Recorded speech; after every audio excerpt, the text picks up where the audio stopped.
Good morning बच्चों। Very very good morning. तो आप सबने एक बार तो एलआर पूरा पढ़ लिया है। अब बस एक फास्ट रिवीजन ले लेते हैं ताकि आपको पता रहे कि एग्जाम में क्वेश्चंस को हमको कैसे सॉल्व करना है। कोई भी चैप्टर के क्वेश्चंस आते हैं तो हम क्वेश्चंस को कैसे सॉल्व करेंगे एक एक करके हम डिस्कस कर लेते हैं। दो चैप्टर सबसे ज्यादा इंपॉर्टेंट है, तीन चैप्टर बेटा, तीन या चार चैप्टर की अगर बात करें तो एक तो क्लॉक, इसका क्वेश्चन आपको मिलेगा। एक कैलेंडर, इसका क्वेश्चन आपको मिलेगा। कोडिंग डिकोडिंग, इसका क्वेश्चन मिलेगा। नंबर सीरीज, इसका क्वेश्चन मिलेगा आपको। और लास्ट वन इज दैट आपका ब्लड रिलेशन, इसका भी क्वेश्चंस मिलेगा। और एक और क्वेश्चंस अगर मैं चैप्टर की बात करूं जिनमें से जनरली क्वेश्चंस पूछे जाते हैं तो है टाइम सीक्वेंस टेस्ट या रैंकिंग, वहां से भी क्वेश्चंस आते हैं तो वो भी आपको सॉल्व करके जाना चाहिए। कितने प्रैक्टिकल क्वेश्चंस आएंगे, बाकी सारे चैप्टर तो थ्योरेटिकल हैं, इजी हैं, तो बहुत इजीली सॉल्व हो जाते हैं। हम सबसे पहले प्रैक्टिकल चैप्टर्स का ही रिवीजन कर डालते हैं, लास्ट में अपन थ्योरेटिकल चैप्टर्स ले लेंगे एक एक करके। सबसे पहले जैसे कि मैं यहां पे ले रहा हूं क्लॉक। क्लॉक के अंदर आपको जो क्वेश्चंस बनते हैं वो बनते हैं स्पीड को लेकर के, एंगल को लेकर के। किसको लेकर के बेटा? एंगल। आपको यहां एंगल पूछेंगे और दूसरा टाइम फाइंड आउट करने का क्वेश्चंस बनेगा, तीसरा इमेज को लेकर के, चौथा क्लॉक स्ट्राइक और पांचवा होता है डायरेक्शंस। तो कुल मिला के इतने तरह के क्वेश्चंस यहां बनते हैं। इस क्लॉक चैप्टर के अंदर अगर आपको एग्जाम में क्वेश्चन सॉल्व करना है तो आपको दो स्पीड याद रखना है कि मिनट सेकंड की एंगुलर स्पीड क्या होती है। मिनट सेकंड की एंगुलर स्पीड मैंने आपको प्रूव करके बताई थी, कितनी होती है? 6 डिग्री पर मिनट। जबकि आर सेकंड की स्पीड क्या होती है? तो मैंने बोला था अगर पर मिनट में बात करोगे तो 0.5 डिग्री पर मिनट और आवर्स में बात करोगे तो 30 डिग्री पर मिनट। बस ये स्पीड याद रखना है। अगर स्पीड याद रहती है तो हम एंगुलर वैल्यू के क्वेश्चंस को सॉल्व कर सकते हैं, जो भी एग्जाम में एंगुलर वैल्यू निकालने आती है, एंगल निकालने आती है। क्वेश्चन कैसा आएगा? सबसे पहले तो मिनट सेकंड का एंगल आएगा, तो मिनट सेकंड की स्पीड अगर याद होगी तो बहुत इजीली निकाल सकते हैं। जैसे एग्जाम में क्वेश्चंस पूछते हैं कि भैया बताओ 30 मिनट्स में मिनट सेकंड कितने डिग्री का एंगल बना रहा होगा। तो कुछ नहीं करना बेटा, जितना टाइम दिया है उसमें डिग्री का मल्टीप्लाई कर दोगे, आंसर आ जाएगा 180 डिग्री। स्पीड याद है, कोई दिक्कत नहीं, 1 मिनट में 6 डिग्री तो 30 मिनट में कितना, मल्टीप्लाई कर दिया। आर सेकंड का वैल्यू आता है, जैसे वो बोलते हैं 240 हो रहा है, बताओ आर सेकंड कितने डिग्री का एंगल बना रहा होगा। तो आर सेकंड में बेटा ध्यान रखना, जो कंप्लीट आवर्स हैं उसमें 30 का मल्टीप्लाई करोगे, इनकम्प्लीट आवर्स हैं मतलब जो मिनट्स हैं उसमें 0.5 का मल्टीप्लाई कर दो, दोनों को प्लस कर दो तो आपको एंगुलर वैल्यू मिल जाएगी। क्लियर है कि नहीं? तो 2 मल्टीप्लाई बाय 30, 60 डिग्री इधर हो गया। 40 मल्टीप्लाई बाय 0.5 मतलब 40 का जस्ट आधा, 0.5 मतलब जस्ट आधा, 20 हो गया। टोटल मिला के कितने डिग्री का एंगल हो गया? 80 डिग्री का। तो एग्जाम में सारे बच्चे ध्यान रखेंगे, जब भी आपको आर सेकंड का कैलकुलेशंस करने आता है तो क्या करना है, समझ में आया कि नहीं? क्या करोगे, जोर से बोलो। इनटू कंप्लीट आवर्स में 30 का, इनकम्प्लीट आवर्स में 0.5 का, मतलब जस्ट आधा कर देना, प्लस कर देना, काम खत्म हो जाएगा। गुड मॉर्निंग बेटा राधिका, गुड मॉर्निंग। बहुत इजीली तरीके से कैलकुलेशंस किया जा सकता है, समझ में आया कि नहीं? फिर लास्ट आता है बेटा बिटवीन द एंगल, मतलब आर सेकंड और मिनट सेकंड के बीच में कितने डिग्री का एंगल बन रहा होगा। जैसे मेरे केस में इन दोनों के बीच का डिफरेंस निकाल लो तो आंसर आ गया कितना, फटाफट बोलो, 100 डिग्री। बहुत इजीली कैलकुलेट हो सकता है। मतलब एक तरीका तो यह है कि आप मिनट सेकंड का एंगल अलग निकालो, आर सेकंड का अलग निकालो, फिर दोनों के बीच का डिफरेंस निकाल लो, वो क्या हो जाएगा, बिटवीन द एंगल हो जाएगा। एक शॉर्ट ट्रिक, शॉर्टकट मैंने आपको बताया था। शॉर्टकट सिंपल सा है, मैंने आपको बताया था क्या करना है। जैसे पूछा कि 540 बिटवीन द एंगल बताओ, तो एक शॉर्ट ट्रिक मैंने आपको बता रखी है कि 5 में मल्टीप्लाई कर देना किसका, 60 का, 40 में मल्टीप्लाई कर देना 11 का, दोनों को डिफरेंस निकाल लेना, डिवाइड बाय 2 कर देना, आंसर आ जाएगा डायरेक्टली एक बार में ही। क्लियर है कि नहीं? ये आपकी ट्रिक बताई थी मैंने। अब यहां दिक्कत हो सकती है कि 11 का मल्टीप्लाई कैसे करें, तो मैंने 11 की ट्रिक बताई थी आपको कि भैया कुछ मत करो, 2 और 3 लिखा है तो लास्ट में लिख दो, पहले लिख दो। बीच वाली वैल्यू इन दोनों का प्लस होगी, बीच वाली वैल्यू इन दोनों का प्लस होगी, तो ये मल्टीप्लाई आके आराम से निकाल सकते हो, कोई दिक्कत नहीं है। अगर 11 का मल्टीप्लाई करने में कोई प्रॉब्लम है तो it's a very easy concept. Clear है कि नहीं? या मैंने आपसे बोला इसको सॉल्व करने का और तरीका है, आप मिनट सेकंड की एंगुलर वैल्यू अलग निकालो, आर सेकंड की एंगुलर वैल्यू अलग निकालो। जैसे 540 है तो मैं ऐसे भी निकाल सकता था कि 540 540 में मिनट सेंड का डिग्री ऑफ एंगल अगर मैं निकालूं तो 40 मल्टीप्लाई बाय 6 डिग्री, सारे बच्चे बताओ कितना हो गया, 240 डिग्री। आर सेंड का निकालें तो आर सेंड का कैसे निकालते हैं बताओ बेटा, आर सेंड का कैसे निकालते हैं, तो मैंने आपसे बोला था आर सेंड का निकालना है तो 5 में मल्टीप्लाई कर देंगे 30 का और 40 का कर देंगे मल्टीप्लाई 0.5 से, तो सारे बच्चे बताओ ये कितना हो जाएगा, 150 प्लस 20 कितना हो गया, 170 डिग्री। इनके बीच का डिफरेंस देखो क्या 70 डिग्री मिल रहा है कि नहीं। ऐसे भी सॉल्व कर सकते हो, कोई दिक्कत नहीं अगर आपको सॉल्व करना है, बट ये तरीका एग्जाम में ज्यादा इजी होता है कि आप यहाँ 60 का मल्टीप्लाई कर देना, यहाँ 11 का कर देना, दोनों के बीच के डिफरेंस निकाल के डिवाइड बाय 2 कर देना, जल्दी क्वेश्चन सॉल्व हो जाएगा, बजाय कि मिनट सेकंड और आवर सेकंड का कैलकुलेशन करो। क्यों? क्योंकि आपको बेटा सारा काम कैलकुलेशन माइंड में करना है, तो ज्यादा सही तरीका होता है कि शॉर्ट ट्रिक ढूंढी जाए। तो शॉर्ट ट्रिक यही है, आप इस तरीके से कैलकुलेशन कर सकते हो, आंसर दोनों से सेम आ जाते हैं। फिर इसके बाद आता है बेटा बिटवीन द एंगल के बाद एक्यूट एंगल पूछ सकते हैं कि what about is acute angle, तो हमेशा पता रखना एक्यूट एंगल की वैल्यू हमेशा 90 डिग्री से कम होती है। दूसरा रिफ्लेक्टेड एंगल, रिफ्लेक्सेड एंगल पूछ सकते हैं तो इसकी वैल्यू हमेशा 180 डिग्री से ज्यादा होती है। तीसरा ऑब्ट्यूज एंगल पूछ सकते हैं तो ऐसे डिग्री ऑफ एंगल जिनकी वैल्यू 90 से 180 के बीच में होती है, 90 से 180 के बीच में होती है, बताओ बेटा वो एंगल कौन से कहलाते हैं, ऑब्ट्यूज एंगल कहलाते हैं। तो ये आप सारे बच्चे थोड़ा सा ध्यान रखेंगे, आपसे ये सब पूछ सकते हैं तो आपको निकालते आना चाहिए। तो ये फर्स्ट टाइप ऑफ क्वेश्चन है जो एग्जाम में पूछा जा सकता है। सेकंड टाइप ऑफ क्वेश्चंस की बात करें, अगर हम सेकंड टाइप ऑफ क्वेश्चंस की बात करें तो सेकंड टाइप ऑफ क्वेश्चंस बनते हैं आपके बेटा टाइम फाइंड आउट करने के। किसके, फटाफट बोलो, टाइम फाइंड आउट करने के जो क्वेश्चंस बनते हैं वो टुगेदर के बन सकते हैं, राइट एंगल के बन सकते हैं, और किसके बन सकते हैं, हमेशा ध्यान रखेंगे टुगेदर के बन सकते हैं, और किसके बन सकते हैं बोलो, राइट एंगल के। और तीसरा कौन सा बेटा, स्ट्रेट लाइन का क्वेश्चंस बन सकता है। सारे बच्चे ध्यान रखेंगे टुगेदर, टुगेदर का मतलब होता है जब मिनट सेंड्स और आवर सेंड दोनों एक दूसरे के ऊपर हो, एक साथ ही हो, तो उसको बोलते टुगेदर। राइट एंगल मतलब वो जो 90 डिग्री का एंगल बना रहे हो, और अपोजिट टू ईच अदर मतलब जब वो 180 डिग्री का एंगल बना रहे हो। मैंने आपको बोला था कुछ मेमोराइज रखोगे, जैसे टुगेदर में एंगल वैल्यू 0 होगी, डिस्टेंस मिनट सेंड्स और आवर सेंड के बीच की 0 होगी क्योंकि दोनों साथ साथ ही रहेंगे, तो इनके बीच में कोई डिफरेंस नहीं होगा। 1 घंटे में एक बार बनता है बट 12 घंटे में 11 बार बनता है। ऐसा क्यों? क्योंकि मैंने आपको पढ़ाया था कि 11 और 1 के बीच का जो टुगेदर होता है वो एग्जैक्टली 12 क्लॉक पे ही होता है, तो दोनों बार एक ही काउंट होता है, इसलिए 11 बार होता है। और एक दिन में पूरा कितने बार हो जाता है, 22 टाइम्स होता है।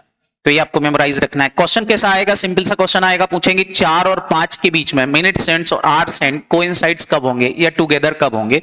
तो सिंपल सा काम करने का बेटा, बस एक स्पीड याद रखो, इसकी स्पीड सिंपल सी है, मैंने आपको सिखाई थी 5/11। क्या याद रखो, 5/11, ये स्पीड याद रखो। इसमें मल्टीप्लाई कर देंगे small value of R's. Small value of R's क्या है, 4 का मल्टीप्लाई कर दो। जैसे आप 4 से मल्टीप्लाई करोगे तो हो जाएगा 25 में मल्टीप्लाई होगा, इस 5 में भी और इस 5 में भी, 20/11, ये आंसर हो गया। लेकिन अब थोड़ा सा ध्यान रखना, इस 20 में 11 से अगर हम डिवाइड करें तो एक बार पूरा पूरा भाग चला जाएगा, एक बार पूरा पूरा भाग चला जाएगा, तो एक सामने वाली वैल्यू में प्लस हो जाएगा। अब रिमाइंडर कितना बचेगा, देखो 20 को आप 11 से भाग दोगे तो एक बार पूरा चला जाएगा, रिमाइंडर कितना बचा, 9, रिमाइंडर कितना बचा 9, तो अब यहां लिखोगे 9/11, जो कोसेंट है वो सामने वाली डिजिट में प्लस हो जाएगा और रिमाइंडर ऊपर लिख करके वैल्यू लिख देंगे, तो आंसर हो जाएगा 21। 9/11 मतलब 4:21 के लगभग ये टुगेदर होंगे, ये हमारा आंसर हो जाएगा। इस तरीके से आपको निकालना पड़ेगा। दूसरा बेटा राइट एंगल का क्वेश्चन आ सकता है कि भैया राइट एंगल बताओ, राइट एंगल में आंसर कैसे निकलेंगे। सारे बच्चे राइट एंगल की वैल्यूज देख लें कि भैया राइट एंगल की वैल्यू कैसे निकलती है। तो हो सकता है कि भैया राइट एंगल या परपेंडिकुलर होते हैं तो कैसे होगा, जैसे पूछ सकते हैं 4 और 5 के बीच में परपेंडिकुलर कब होगा। परपेंडिकुलर का मतलब होता है राइट एंगल। सारे बच्चे ध्यान रखना, राइट एंगल की अगर हम बात करें तो ये दिन में 1 घंटे में 2 बार होते हैं, क्योंकि एक लेफ्ट हैंड साइड में भी होता है और एक राइट हैंड साइड में भी होता है। तो मैंने आपको पढ़ाया था कि ये राइट एंगल जो होते हैं 90 डिग्री का एंगल बनाते हैं। मिनट सेंड्स और आवर सेंड के बीच में लगभग 15 मिनट का गैप होता है, तभी जाके राइट एंगल की डिस्टेंस बनाते हैं। 1 घंटे में 2 बार होते हैं तो 12 घंटे में 22 बार होते हैं तो 24 घंटे में 44 बार हो जाते हैं। कितनी बार हो जाते हैं बेटा? 44 टाइम्स हो जाते हैं, ये ध्यान रखना है। ओके राधिका बेटा, आपको समझ में आ रहा है? आप शायद पहली बार पढ़ रहे हैं मेरे से, शायद आपने ऑनलाइन लिया होगा तो रिकॉर्डेड देख लिए होंगे। क्या इतना सबको समझ में आ गया कि नहीं? तो ये 2 बार बनते हैं, सबको क्लियर हुआ? फिर क्या करेंगे सारे बच्चे बताओ। यहां भी मैंने स्पीड आपको बताई थी कि स्पीड 5/11 ही रहेगी।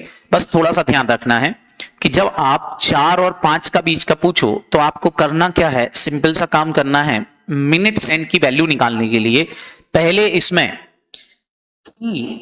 पॉइंट जोड़ना है, क्योंकि 15 मिनट का ब्रेक होता है, क्योंकि 15 मिनट का डिफरेंस जब होता है तब जाके वैल्यू आती है। तो एक बार 3 जोड़ना है और एक बार 3 इसमें से क्या करोगे बेटा? माइनस करोगे। जो वैल्यू आएगी उससे मल्टीप्लाई करोगे तब जाके मिनट्स की वैल्यू आएगी। तो 4 और 3 कितना हो गया बेटा? यहां पर 7, और यहां कितना हो गया? 1। इसका मल्टीप्लाई करोगे 5/11 में, तो एक बार मल्टीप्लाई होगा 7 से, और 5/11 में एक बार मल्टीप्लाई होगा कितने से बेटा? 1 से।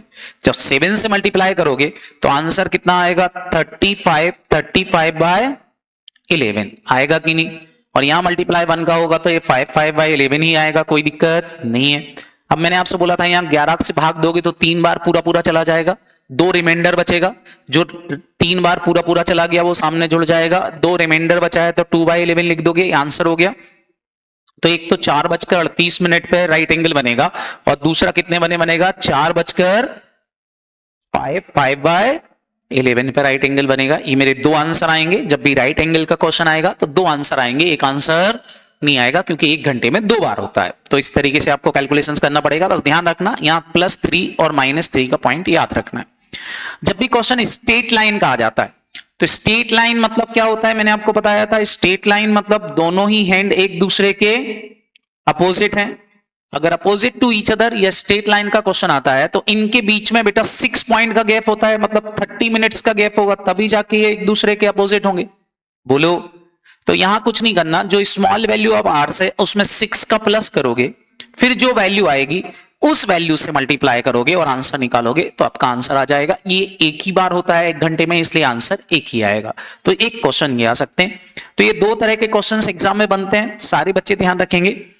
मिनट सेंड की वैल्यू निकालने आ सकती है। तीसरा क्वेश्चन की बात करें बेटा तो मिरर इमेज का क्वेश्चन आता है। मैंने आपको पढ़ा रखा है कि मिरर इमेज में अगर हम बात करें तो मिरर इमेज के अंदर जब भी हम किसी चीज को देखते हैं, जैसे हमारी घड़ी में 9 o'clock हो रहा है, मिरर में देखेंगे तो वो कैसा दिखाई देगा? 3 o'clock देगा, अगर उसमें कोई नंबर्स लिखे हुए नहीं हैं तो ऐसे केस में आप एक्चुअल इमेज और मिरर इमेज का टोटल लगाओगे तो 12 के बराबर होता है।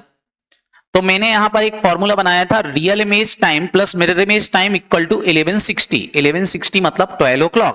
क्लियर है कि नहीं? अब क्वेश्चन आएगा कि बताओ क्लॉक में कितना बज रहा होगा अगर 2:30 बजे का टाइम है। तो अगर मिरर में 2:30 बजे सो रहा है तो बताओ क्लॉक का टाइम क्या होगा? तो मैंने आपसे बोला था कुछ नहीं करना, 1160 में से सीधा क्या माइनस कर देना?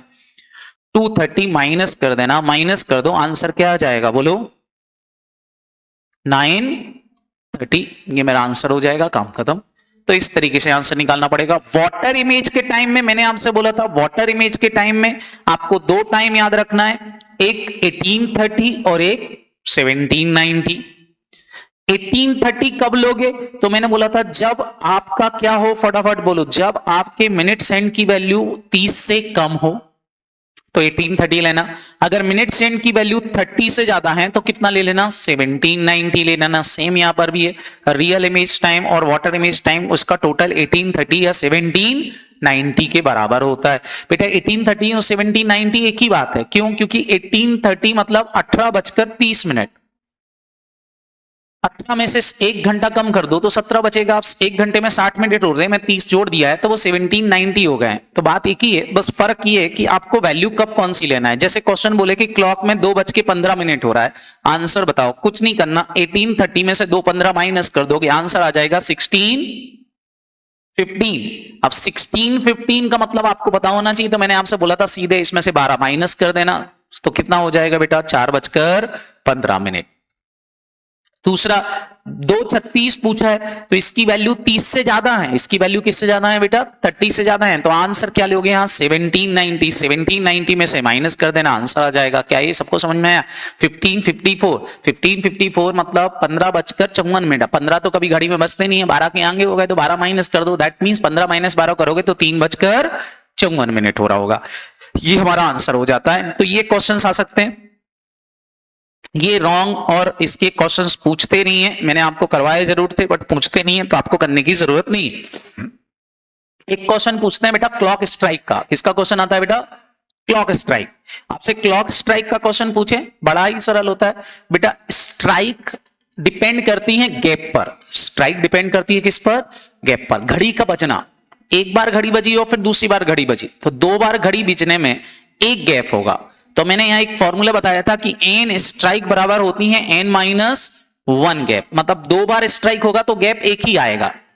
तो गैप को बेस बना के, जैसे 5 स्ट्राइक की वैल्यू क्या होती है 4 गैप, और टाइम गैप की वैल्यू आपको निकालना है, स्ट्राइक की वैल्यू नहीं निकालना पड़ती। क्वेश्चन आएगा कि एक क्लॉक 24 सेकेंड में 5 बार स्ट्राइक करती है तो 10 स्ट्राइक करने में कितना समय लगेगा? तो पहली बात तो बेटा स्ट्राइक को आप गैप बना लो, 5 स्ट्राइक का मतलब हो गया 4 गैप और 10 स्ट्राइक का मतलब हो गया 9 गैप। मतलब आंसर आपको इसको 4 और इसको 9 मान के सॉल्व करना है। कैसे सॉल्व करेंगे? तो 4 गैप बराबर है 24 सेकेंड के, तो एक गैप में कितना सेकेंड लगता होगा 6 सेकेंड। 24 डिवाइड बाय 4 करोगे तो क्या आ जाएगा, एक गैप की वैल्यू, एक गैप में 6 सेकंड लगते हैं तो 9 गैप में कितने लगेंगे, मल्टीप्लाई कर दो, आंसर कितना हो जाएगा फटाफट बोलो 54 सेकंड। तो ये आंसर हो गया। इस तरीके से आंसर निकालना पड़ेगा। स्ट्राइक गैप का क्वेश्चन आता है। लास्ट क्वेश्चन जो क्लॉक में बनता है वो है डायरेक्शन को लेकर के। क्वेश्चन के अंदर डायरेक्शन थोड़ा सा ध्यान रखेंगे, ये नॉर्थ होता है, ये ईस्ट होता है, ये साउथ होता है और ये क्या होता है बेटा वेस्ट होता है। इसके बीच में, घड़ी के बीच में यहां 1 और 2 होते हैं, 1 और 2 होते हैं तो हमेशा रखेंगे 1 और 2 नॉर्थ ईस्ट में होते हैं। यहां बेटा आपके पता है 4 और 5 होते हैं, 4 और 5 की वैल्यू जो होती है वो क्या होती है बेटा साउथ ईस्ट कहलाता है।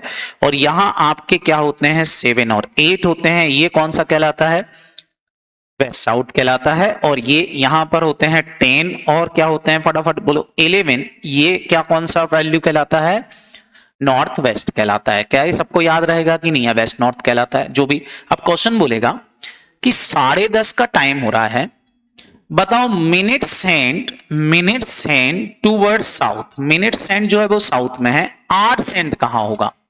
तो आपको आर सेंड बताना है कि कौन सी डायरेक्शंस में होगा। मिनट सेंड साउथ में है बिल्कुल बेटा, 10:30 का टाइम हो रहा है। अब बताओ 10:30 के टाइम हो रहा है तो आर सेंड जो है वो कहां होगा? मिनट सेंड तो चलो 30 मतलब 6 पर होगा, साउथ में होगा। आर सेंड 10 और 11 के बीच में कहीं होगा, बोलो मतलब कौन से डायरेक्शन में हो गया नॉर्थ वेस्ट। तो आंसर क्या हो जाएगा नॉर्थ वेस्ट। तो डायरेक्शन के क्वेश्चन आ सकते हैं। ये चैप्टर है बेटा आपका क्लॉक का। इतने तरह के क्वेश्चंस आप तैयार करके जाएं, इन्हीं में से एक आध क्वेश्चन आपके एग्जाम में आएगा। मान के चलना 2 क्वेश्चंस आते हैं, एक तो एंगुलर का या टाइम वाइड फाइंड आउट करने का। ये 2 क्वेश्चन ज्यादा पूछे जाते हैं, इन पे ज्यादा फोकस करेंगे बजाय कि अदर्स पर। तो ये था बेटा हमारा क्या, फटाफट बोलो क्लॉक। तो एक चैप्टर हमारा खत्म हो गया क्लॉक। सेकेंड चैप्टर है बेटा आपका कैलेंडर। सेकेंड चैप्टर कौन सा है बेटा कैलेंडर। अगर हम कैलेंडर की बात करें कि कैलेंडर में हमको क्या क्या याद रखना पड़ता है, तो सारे बच्चे ध्यान रखेंगे, ये भी प्रैक्टिकल चैप्टर है, थोड़ा सा ध्यान रखेंगे। सबसे पहला क्वेश्चन यहां पर आता है, आपसे पूछेंगे कि बताओ लीप ईयर और ऑर्डिनरी ईयर, बताओ कि कौन सा ईयर लीप ईयर होता है, कौन सा ईयर ऑर्डिनरी ईयर होता है। बड़ा सिंपल है, मैंने आपको समझा रखा है कि आपको क्या करना है, जो भी ईयर के लास्ट डिजिट हैं उसको 4 से डिवाइड करके देख लो। अगर वो 4 से डिविजिबल हैं तो वो लीप ईयर है, और 4 से डिविजिबल नहीं है तो वो ईयर कौन सा ईयर बन जाता है ऑर्डिनरी ईयर हो जाता है। लेकिन लास्ट में अगर 0 आ जाए that year is century year, तो ऐसे केस में मैंने आपको पता रखा है कि सेंचुरी 400 साल बाद लीप ईयर बन पाती है। इसलिए किससे डिवाइड करके देखोगे 400 से। अगर वो 400 से डिविजिबल है तो वो लीप है, और 400 से डिविजिबल नहीं है तो वो क्या होगा ऑर्डिनरी ईयर होगा। कुछ रूल्स पढ़ाए थे मैंने, आपको याद रखना है। ऑर्डिनरी ईयर का फर्स्ट डे और ऑर्डिनरी ईयर का 1 जनवरी और 31 दिसंबर का दिन कैसा रहता है, फटाफट बोलो, सेम रहता है, सेम। और लीप ईयर में 1 जनवरी के दिन जो होगा दिन, लीप ईयर में एक दिन बाद का दिन ही क्या होगा, फटाफट बोलो, 31 दिसंबर का होगा। तो ये मैंने आपको मेमोराइज कराया था, याद है सबको कि नहीं, बोलो। लीप ईयर में जनवरी का महीना और जुलाई का महीना कैसा होता है, सेम होता है। और ऑर्डिनरी ईयर में जनवरी और अक्टूबर कैसा होता है, सेम होता है। इंपॉर्टेंट इज दैट अगर फर्स्ट डे 1 तारीख को संडे पड़ जाए तो टोटल मिला के साल भर में कितने संडे पड़ेंगे, 53 संडे पड़ेंगे। ये मेमोराइज रखना है सब। 100 साल में वैसे तो 24 लीप ईयर होते हैं, बट जो 400 वाला लीप ईयर, 400 वाली सेंचुरी होती है, उसमें कितने लीप ईयर होते हैं, 25 लीप ईयर होते हैं। हर 100 साल में लीप ईयर 24 ही होते हैं, बट हर चौथे साल में लीप ईयर की संख्या 24 नहीं होती, कितनी हो जाती है, 25 हो जाती है।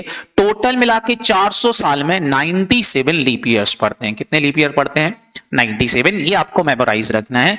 दूसरा जो मेमोराइज रखने वाले कॉन्सेप्ट है वो आपको ये याद रखना है कि सेंचुरी ईयर में 100 साल में 5 ऑड डे होते हैं, 200 साल में 3 ऑड डे होते हैं, 300 साल में 1 ऑड डे होता है और 400 साल में 0 ऑड डे होते हैं।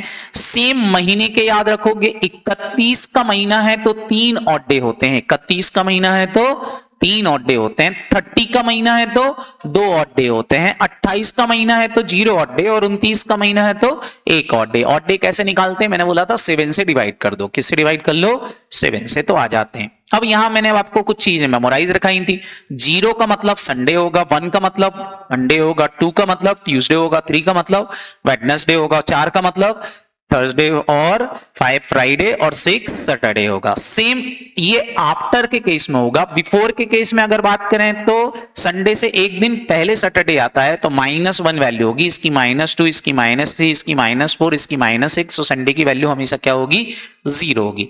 अगर आप इतनी बातें मेमोराइज रख लेते हो तो फिर आप आराम से क्वेश्चन को सॉल्व कर सकते हो। क्वेश्चन कैसे कैसे आते हैं, सिंपल सा क्वेश्चन आता है। पहला क्वेश्चन आता है बेटा डे टू डे का। कौन सा क्वेश्चन आता है, डे टू डे का। डे टू डे के क्वेश्चंस में क्वेश्चन क्या पूछते हैं, वो बोलेंगे कि 1 मार्च 2020 को संडे है, तो बताओ 30 मार्च 2020 को कितना दिन होगा। तो बेटा बहुत इजीली कैलकुलेशंस कर सकते हो। क्या करना है भैया, 1 मार्च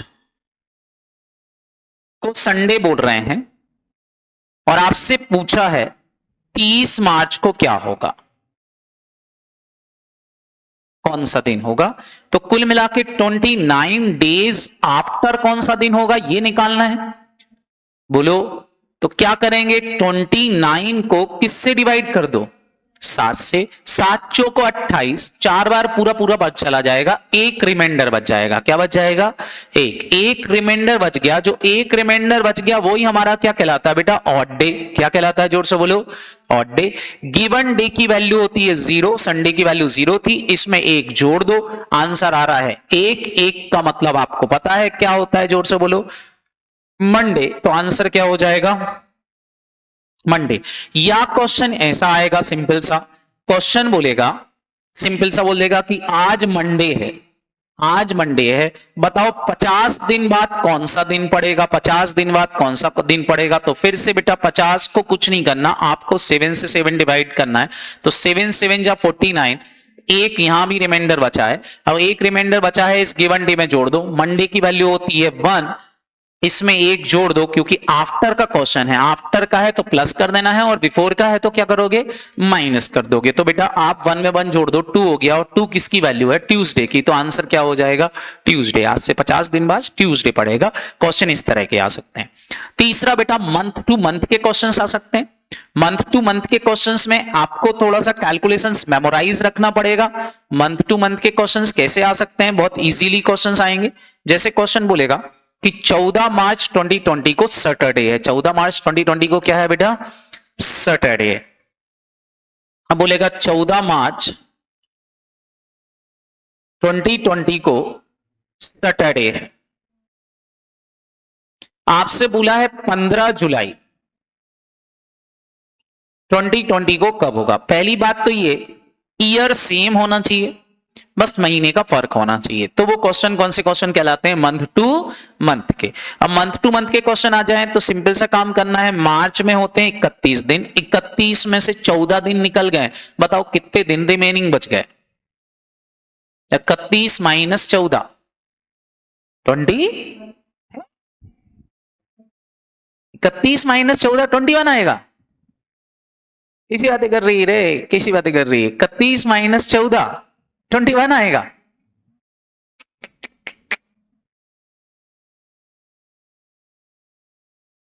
कितना आएगा बेटा? 17। कितना आएगा? तो 17 दिन तो ये बच गए मार्च के। मार्च के बाद क्या आता है? बस ये देख लो, मार्च के बाद क्या आता है बोलो? अप्रैल। अप्रैल के बाद क्या आता है? मई। मई के बाद क्या आता है? जून। अप्रैल में कितने दिन होते हैं? 30। मई में कितने होते हैं? 31। और जून में कितने होते हैं? 30। और 15 जुलाई तक जाना तो 15 दिन ये हो गए। ये इतने दिन बाद का डे पूछ रहे हैं, आफ्टर पूछ रहे हैं, तो इनके रिमाइंडर निकाल लो। कैसे निकालोगे? 7 से डिवाइड कर दो। 17 को 7 से डिवाइड करोगे, 7 दूनी 14। कितना रिमाइंडर बचेगा? 3। अरे हाँ है ना, 7 दूनी 14, 2 बार पूरा पूरा चला जाएगा, 3 रिमाइंडर बचेगा। 14 के बाद 15, 16 और 17। ठीक है, इधर 7 से डिवाइड करोगे तो कितना रिमाइंडर बचेगा? 7 चौको 28, 2। 31 में कितने रिमाइंडर बचेगा? 3। 30 में फिर से 2 और 15 में कितना बचेगा? 1। अब मैंने बोला था इसमें से जिनका टोटल 7 होता जा रहा है उसको हटा देना। 7 टोटल कैसे हटाओगे? 3 और 2 कितना हो गया? 5। 5 और 2 कितना हो गया? 7। 7 अपनी कोई काम का नहीं है। 3 और 1 4। 4 अपने काम का है। अब सैटरडे की वैल्यू होती है 6। 6 में 4 ऑड डे जोड़ दो, क्योंकि 4 ऑड डे ही बचे हैं। बचे हैं 3 और 1 4। 4 जोड़ दो तो टोटल कितना हो गया? 10। फिर से 7 से ज्यादा हो गया, इसमें से 7 माइनस कर दो, रिमाइंडर कितना बचा? 3। 3 जो बचा वही हमारा आंसर होगा। आंसर क्या हो जाएगा बेटा? वेडनेसडे। 3 की मतलब वेडनेसडे। क्लियर है कि नहीं? It's easy. ये क्वेश्चंस होते हैं हमारे कौन से क्वेश्चंस? फटाफट ध्यान रखना, मंथ टू मंथ वाले। दूसरे क्वेश्चन होते हैं बेटा year two year. Year two year के क्वेश्चंस बहुत इजी होते हैं। मैंने आपसे बोला था आपको इस केस में डेट सेम रहेगी, बस ईयर का फर्क होगा। किसका फर्क होगा? ईयर का। जैसे क्वेश्चंस बोलेगा कि 14 मार्च 2020 को सैटरडे है, तो 14 मार्च 2030 को कौन सा दिन होगा? तो 10 साल बाद का क्वेश्चन पूछा है, बोलो। और आपको पता है हर एक साल में एक ऑड डे तो होता ही है, तो 10 साल में 10 ऑड डे तो होंगे ही होंगे, क्योंकि हर ऑर्डिनरी ईयर में एक ऑड डे होता है। होता है कि नहीं? मेमोराइज रखना है हमको। बताओ, लीप ईयर में एक दिन एक्स्ट्रा होता है। 10 सालों में 2 लीप ईयर पड़े होंगे। कौन कौन से ईयर में? 2020 के बाद लीप ईयर पड़ा होगा 24 में और 28 में, तो 2 लीप ईयर और जोड़ दो, तो टोटल ऑड डे की संख्या कितनी हो गई? 12। 12 को आप 7 से डिवाइड करोगे, रिमाइंडर कितना आ जाएगा? 5। जो 5 रिमाइंडर आया उसका मतलब क्या होता है? फटाफट बोलो। फ्राइडे। सॉरी, 5 जो आया, लेकिन ये हमारा आंसर नहीं है। 5 जो है वो गिवन डे में जोड़ना पड़ेगा। यहाँ सैटरडे है, सैटरडे की वैल्यू कितनी थी? 6। 6 में 5 जोड़ोगे कितना आ जाएगा? 11। लेकिन 11 में से हमको 7 हटा दें तो रिमेनिंग कितना बचा बेटा? 4। और 4 का मतलब क्या होता है? थर्सडे। आंसर क्या होता है? थर्सडे। तो आंसर क्या हो जाएगा बेटा? थर्सडे। ध्यान रखना, जो ऑड डे आएंगे वो गिवन डे में जोड़ना है। सैटरडे के 5 दिन बाद कौन सा दिन पड़ेगा? तो आपको पता है कौन सा पड़ेगा? थर्सडे पड़ेगा। क्या पड़ेगा बेटा? थर्सडे। याद रहेगा कि नहीं? तो ये ईयर टू ईयर वाले क्वेश्चन होते हैं। फिर सेंचुरी टू सेंचुरी वाले आ जाते हैं, मतलब सीधा पूछ लेंगे कि 400 साल बाद कितने दिन पड़ेंगे। तो सिंपल सा काम करना है आपको। सेंचुरी याद होना चाहिए कि हर 100 साल में कितने दिन होते हैं? 5। 200 साल में कितने दिन होते हैं? 3। 1 और 0। याद रहेगा कि नहीं? 100 साल में 5, 200 साल में 3 और 300 साल में 1 और 400 साल में 0 ऑड होता है। ये हमने प्रूव किया था, याद है कि नहीं? तो बस इसको हमको कैलकुलेट करने आ सकता है। जैसे बोलेंगे 15 मार्च 2030 को मंडे है, बताओ 15 मार्च 2430 साल, मतलब 400 साल बाद कितना होगा? तो 400 साल का ऑड डे हमको याद है 0 है। मंडे में 0 जोड़ोगे, आंसर क्या आएगा? मंडे ही आएगा। या क्वेश्चन ऐसा पूछ सकते हैं कि 31 दिसंबर 2100 को कौन सा दिन होगा? तो बस बेटा कुछ नहीं करना, इसमें सबसे पहले 400 की मल्टीपल वाली सेंचुरी अलग कर दो। कितनी कौन सेंचुरी बेटा? 400 के मल्टीपल वाली। 400 के मल्टीपल वाली सेंचुरी कितनी हो गई? 2000। ये अलग हो जाएंगे। 2000 में 100 अलग हो जाएंगे, तो 2000 प्लस 100 करोगे तो 0 और 5, क्योंकि 2000 मतलब 400 की मल्टीपल में कितना हो जाएगा? 0 ऑड डे। और यहाँ कितना होगा बेटा? 5। तो आंसर हो गया 5। 5 का मतलब क्या है? फ्राइडे। अब यहाँ कोई वैल्यू गिवन नहीं है, तो आंसर क्या हो जाएगा बेटा? फ्राइडे। पूछ सकते हैं 2100 में 31 दिसंबर 1900 को क्या होगा? तो यहाँ भी 400 400 के मल्टीपल वाली सेंचुरी 1600 अलग कर दो, 300 अलग हो जाएगा, तो यहाँ की वैल्यू 0, यहाँ की वैल्यू 1 है। 1 का मतलब क्या है? मंडे, मतलब 31 दिसंबर 1900 को क्या पड़ेगा? मंडे।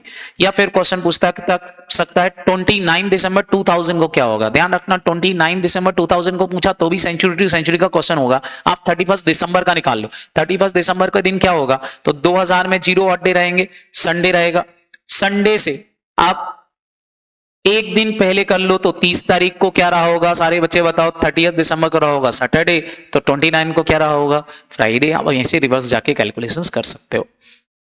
सेकेंड क्वेश्चन बनते हैं सेंचुरी प्लस ईयर वाले। कौन से बनते हैं? सेंचुरी प्लस ईयर वाले। जैसे क्वेश्चन पूछेगा 31 दिसंबर 2024, अब इसमें सेंचुरी कितनी है? तो सेंचुरी है बेटा 2000 और ईयर कितने छुपे हैं? 24। सेंचुरी की वैल्यू आप निकाल लो तो 2000 सालों में कितने ऑड डे पड़े होंगे? 0, क्योंकि ये 400 के मल्टीपल में ही है तो 0 पड़े होंगे। ईयर्स का कैलकुलेशन सिखाया है कि 24 में 24 ऑड डे तो होंगे ही होंगे। कितने लीप ईयर पड़े होंगे 24 सालों में? तो 24 साल में लीप ईयर पड़ा होगा एक चौथा, एक 8वां, एक 12वां, एक 16वां, एक 20वां और एक 24वां। टोटल मिला के कितने पड़े? 6। तो 6 ऑड डे पड़े होंगे। ये आगे जोड़ दो। 24 को 7 से डिवाइड करोगे रिमाइंडर आएगा 3, 6 को 7 से डिवाइड करोगे रिमाइंडर 6 ही आएगा। सबको जोड़ दो तो 0 + 3 + 6 = 9। 9 में से 7 माइनस कर दो, कितना बचा? 2। तो 2 का मतलब क्या होता है बेटा? ट्यूसडे। 2 का मतलब क्या होता है? ट्यूसडे। काम खत्म हो जाएगा। ये लास्ट क्वेश्चन बनता है जिसमें सब कुछ आ जाए, सेंचुरी, ईयर, मंथ और डे। जैसे क्वेश्चन सिंपल सा पूछ लेंगे आपसे, यहां ध्यान से देख लो। क्वेश्चन सिंपल सा पूछ लेंगे कि बताओ भाई, which day of the week was 2 October 1869। आपसे पूछा कि 2 अक्टूबर 1869 को कौन सा दिन पड़ेगा। अगर ऐसा क्वेश्चन पूछा है तो सिंपल सा काम करने का, इसमें और कुछ नहीं करने का। सबसे पहले तो करेंट ईयर हटा दो और जितने साल निकल गए उनको अलग लिख दो। बताओ कितने साल इसमें कंप्लीट हो गए। कंप्लीटेड ईयर अलग कर लो। बताओ कंप्लीटेड ईयर कितने हो गए? 1868। 1868 साल तो निकल गए। करेंट ईयर अभी चल रहा है 1869। उसमें भी लास्ट तक अगर हम जाएं तो कौन कौन सा आया होगा? जनवरी निकल गया, फरवरी निकल गया, मार्च निकल गया, अप्रैल निकल गया, मई निकल गया, जून निकल गया, जुलाई निकल गया, अगस्त निकल गया, सितंबर निकल गया और 2 अक्टूबर चल रहा है। क्लियर? जनवरी, फरवरी, मार्च, अप्रैल, मई, जून, जुलाई, अगस्त, सितंबर और 2 अक्टूबर। ये हमारा करेंट ईयर होगा। पहले तो तोड़ दो। अब यहां आप देखो तो कितने सेंचुरी ईयर पूरे हो गए और कितने ऐसे हैं जो अभी ईयर्स। तो 1800 सेंचुरी पूरी हो गई और 68 साल पूरे हो गए। 1800 सेंचुरी को आप 400 के मल्टीपल वाली सेंचुरी कितनी निकल गई वो अलग कर दो। 1600 सेंचुरी निकल गई अलग। ये सेंचुरी टू सेंचुरी वाला क्वेश्चन हो गया। और 200 सेंचुरी अभी बाकी है। अब आपके क्वेश्चंस बन गए, यहां देखो तो ये क्वेश्चंस बन गया कौन सा? सेंचुरी वाला। ये क्वेश्चन कौन सा हो गया? ईयर वाला। ये कौन सा क्वेश्चन? मंथ वाला। और ये हो गया डे वाला। तो ये क्वेश्चन हमारा बन गया है। अब हमको ऑलरेडी सब सॉल्व करना आता है। सॉल्व कर लो। 1600 साल में कितने ऑड डे होंगे? 0।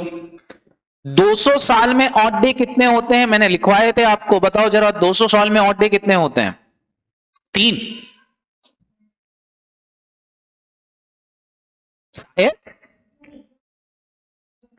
जल्दी से बताओ कितने होते हैं?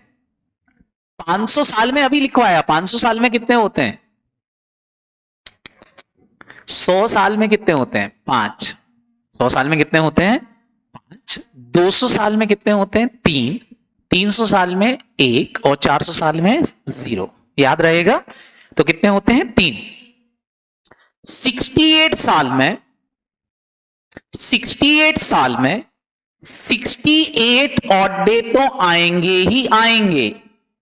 How much leap year in 68 years? 68 years में कितने लीप ईयर पड़े होंगे? 68 को 4 से डिवाइड कर दो, जितनी बार पूरा पूरा चला गया उतना। कितनी बार पूरा पूरा चला जाएगा? 17 टाइम। कितनी बार पूरा पूरा चला जाएगा? 17 था। तो 17 लीप ईयर पड़े होंगे, तो 17 दिन एक्स्ट्रा हो गए होंगे। इनको अगर मैं 7 से डिवाइड कर दूं, 68 को 7 से डिवाइड करो तो कितनी बार पूरा पूरा चला जाएगा? बताओ भैया, 68 को अगर मैं 7 से डिवाइड करूं तो कितनी बार? 9 बार पूरा पूरा चला जाएगा। अरे हाँ, है ना? बोलो। तो 9 बार पूरा पूरा चला जाएगा। बताओ रिमाइंडर कितना बचेगा? 68 डिवाइड बाय 7 करो बेटा, 9 बार पूरा चला जाएगा, 9 7 63। सही है क्या? रिमाइंडर कितना बचेगा यहां बताओ? 68 को में से 3 गया, कितना बचेगा? 5। तो यहां 5 वड्डे बचेंगे। 17 को डिवाइड करो 7 से और रिमाइंडर निकालो। 17 को 7 से डिवाइड करो, रिमाइंडर निकालो। 7 दूनी 14, रिमाइंडर कितना बचेंगे? 3। हाँ है ना? 15 16 और 17। अब बाकी ईयर्स टू ईयर्स वाले लिख लो। ईयर्स टू ईयर के बाद मंथ टू मंथ वाले लिख लो। अब मंथ में बताओ, जनवरी में 31 दिन होते हैं। 31 दिन होते हैं मतलब रिमाइंडर कितना होगा? 3। फरवरी में 28 होते हैं, 28 दिन होंगे तो कितना होगा? 0। मार्च में कितना आएगा? फटाफट बोलो। 3। अप्रैल में कितना आएगा बेटा? 2। मई में कितना आएगा? 3। जून में फिर से कितना आएगा? 2। जुलाई में कितना आएगा? 3। अगस्त में कितना आएगा? 3। बस ये 2 कंटिन्यू 3 होते हैं। सितंबर में कितना आएगा? 2। अक्टूबर में 2 ही बचे हैं तो 2 ही आएगा। बस निकाल लो अब। 5 और 3 कितने होगा बेटा? 8। 8 में से 7 गया, रिमाइंडर कितना बचा? 1। 3 3 6 और 1 7, 0 हो गया। 3 2 5 और 3 8, फिर से 1 और 2 3, 3 और 3 6, 3 6 और 3 9, 9 में से 7 गया, कितने बचा? 2। अब कर लो, 2 2 4 और 2 6, 6 आया। 6 का मतलब क्या है बेटा? सैटरडे। ये आंसर हो गया, काम खत्म। इस तरीके से क्वेश्चंस को सॉल्व करना पड़ेगा। करते बनेगा कि नहीं?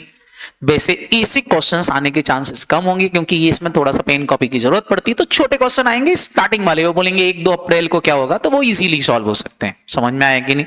ये निकालते बनना चाहिए। फिर एक आ सकता है कि बताओ वेडनेसडे कब कब पड़ेगा? 1960 के मई महीने में वेडनेसडे कब कब आया होगा? अगर ऐसा क्वेश्चन आता है तो ऐसे क्वेश्चन को सॉल्व करने का तरीका क्या होगा? सिंपल सा तरीका होगा। आप क्या करोगे, 1 मई को क्या है, इनने पूछा मई के महीने में वेडनेसडे कब कब पड़ा होगा। हम 1 मई का निकाल लेंगे कि 1 मई 1960 को कितना, कौन सा दिन पड़ा होगा। 1 मई 1960 को कैसे करोगे? इतने साल कंप्लीट हो गए, ये अभी कंप्लीट होना बाकी है, तो लिख लिया, कैलकुलेशंस कर लिया और हमको पता चला कि 0 आ रहा है। 0 का मतलब क्या होता है? संडे। मतलब 1 तारीख को संडे है तो 2 तारीख को मार्च होगा, 3 तारीख को ट्यूसडे होगा, मतलब 4 तारीख को पहला वेडनेसडे पड़ा होगा। अब 4 तारीख को पहला वेडनेसडे पड़ा होगा, उसमें 7 जोड़ते जाओ तो नेक्स्ट वेडनेसडे 11 तारीख को पड़ा होगा, फिर 7 जोड़ दो तो नेक्स्ट वेडनेसडे 18 तारीख को पड़ा होगा, फिर 7 जोड़ दो तो नेक्स्ट वेडनेसडे 25 तारीख को पड़ा होगा। तो 4 11 18 और 25 को क्या पड़े होंगे बेटा? वेडनेसडे पड़े होंगे। तो it's a very easy concept. करते बनेगा कि नहीं? तो ये हमारे आ गया। एक क्वेश्चन और बनता है कि लास्ट डे ऑफ सेंचुरी पे कौन से दिन ही पढ़ सकते हैं। तो हमेशा ध्यान रखेंगे कि सेंचुरी में या तो 5 और डे होता है, या 3 होता है, या 1 होता है, या 0 होता है। मतलब फ्राइडे, वेडनेसडे, मंडे और संडे पढ़ सकता है। कौन से दिन कभी भी सेंचुरी खत्म नहीं हो सकती? तो ध्यान रखेंगे सेंचुरी कभी भी खत्म नहीं हो सकती ट्यूसडे को, खत्म नहीं हो सकती थर्सडे को। क्या ये बात समझ में आएगी नहीं? बोलो। ट्यूसडे और थर्सडे कभी भी क्या नहीं हो सकती? सेंचुरी खत्म नहीं हो सकती। ये हमको ध्यान रखना है। और क्या नहीं पढ़ सकता है? सैटरडे। और क्या नहीं पढ़ सकता है बेटा? सैटरडे। सैटरडे को भी सेंचुरी कभी भी खत्म नहीं हो सकती। ये मेमोराइज रखना है, थ्योरेटिकल क्वेश्चंस पूछा जा सकता है तो थोड़ा सा ध्यान रखेंगे। तो ये था एक क्वेश्चन। एक और आता है रिपीटेड कैलेंडर। कौन से कैलेंडर? फटाफट बोलो। रिपीटेड। भैया कैलेंडर कब रिपीट होते हैं? तो सिंपल सा याद मैंने आपको करवाया था, सिंपल सा याद रखोगे। अगर आपका कैलेंडर लीप ईयर है, कौन सा ईयर है बेटा? लीप ईयर है, तो वो लीप ईयर हमेशा कितने साल बाद रिपीट होता है? 28 साल। जैसे बोला 2020 कब रिपीट होगा, तो 28 जोड़ देना, आंसर आ जाएगा। क्लियर है कि नहीं? अगर ऑर्डिनरी ईयर का क्वेश्चन आया, तो ऑर्डिनरी ईयर के क्वेश्चन को 4 से डिवाइड कर देना, शॉर्ट ट्रिक है, 4 से डिवाइड करके देख लेना। 4 से डिवाइड करने में अगर रिमाइंडर 3 बच रहा है या रिमाइंडर 2 बच रहा है तो उसमें 11 जोड़ देना, और रिमाइंडर अगर 1 बच रहा है तो उसमें कितना जोड़ देना, 6 जोड़ देना। ऐसे भी निकाल सकते हो, बहुत इजीली क्वेश्चन सॉल्व कर सकते हो। तो ये नॉर्मल क्वेश्चन आएंगे, स्पेशल केस के क्वेश्चन जनरली तुमसे पूछते नहीं है, इसलिए करने की जरूरत नहीं है। सबको याद रहेगा कि नहीं? ये चैप्टर है आपका कौन सा, फटाफट बोलो, कैलेंडर।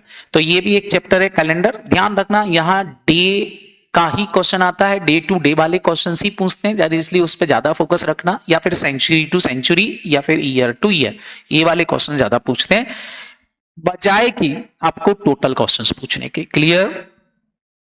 इसके बाद नेक्स्ट चैप्टर आता है बेटा आपका इंपॉर्टेंट चैप्टर्स में रैंकिंग। कौन सा चैप्टर है बेटा? रैंकिंग। आपसे रैंकिंग के क्वेश्चंस पूछ सकते हैं, बोल सकते हैं कि भैया रैंकिंग बताओ, लेफ्ट और राइट। तो मैंने आपसे बोला था left, ahead, before, start, up और टॉप, इन सब का मतलब हमेशा ही आपके लिए क्या होगा, लेफ्ट हैंड साइड।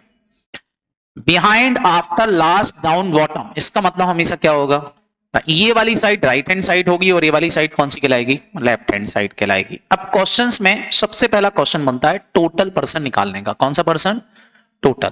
तो मैंने आपको पढ़ाया था टोटल पर्सन का फॉर्मूला होता है left rank plus right rank -1। ऐसा क्यों करते हैं -1? क्योंकि ये बंदा कॉमन हो जाता है, लेफ्ट हैंड साइड से भी काउंट हो रहा है बंदा और राइट हैंड साइड भी काउंट हो रहा है, तो 2 बार काउंट होता है। जो चीजें 2 बार काउंट होती हैं उसको क्या कर दो, माइनस, तो टोटल पर्सन आ जाते हैं। जैसे क्वेश्चन बोले कि एक ही रैंक 7th है लेफ्ट साइड से और 4th है राइट साइड से, सेम पर्सन की रैंक दोनों साइड से पता हो तो टोटल पर्सन इन रो हम निकाल सकते हैं। क्या करोगे, 7 + 4 -1 कर दोगे तो आंसर क्या हो जाएगा, 10। दूसरा, बिटवीन द पर्सन के क्वेश्चन आ सकते हैं। क्या आ सकते हैं, फटाफट बोलो, बिटवीन द पर्सन। अगर बिटवीन द पर्सन के क्वेश्चन आते हैं तो मैंने बोला था यहाँ 2 फॉर्मूले बनते हैं, एक मैक्सिमम वाला और एक कौन सा बेटा, मिनिमम वाला। अगर मैक्सिमम वाला फॉर्मूला बनेगा तो left plus right plus between the person जोड़ना, और अगर मिनिमम क्वेश्चन निकालना है तो left plus right minus between the person -2%, ये दोनों माइनस कर देना तो टोटल पर्सन इन रो आएगा। ये कब लगाना है, तो मैंने बोला था हमेशा मिनिमम लगाना है, लेकिन मिनिमम लगाते समय थोड़ा सा ध्यान रखना, अगर आपका आंसर गिवन रैंक, जो रैंक गिवन है उससे कम आया या नेगेटिव आ गया तो फिर आंसर आपको कौन सा वाला निकालना है, मैक्सिमम वाला। जैसे क्वेश्चन बोला कि ओ की रैंक 15th है from the left hand side और जे की रैंक 6 है, 2 अलग अलग पर्सन की रैंक दे रखी ओ और एम की, यहां से 15 और इसकी क्या दे रखी है 6 राइट हैंड साइड से, और बोल रहे हैं इनके बीच में 3 बॉय बैठे हुए हैं। कितने लोग बैठे हैं बेटा, 3।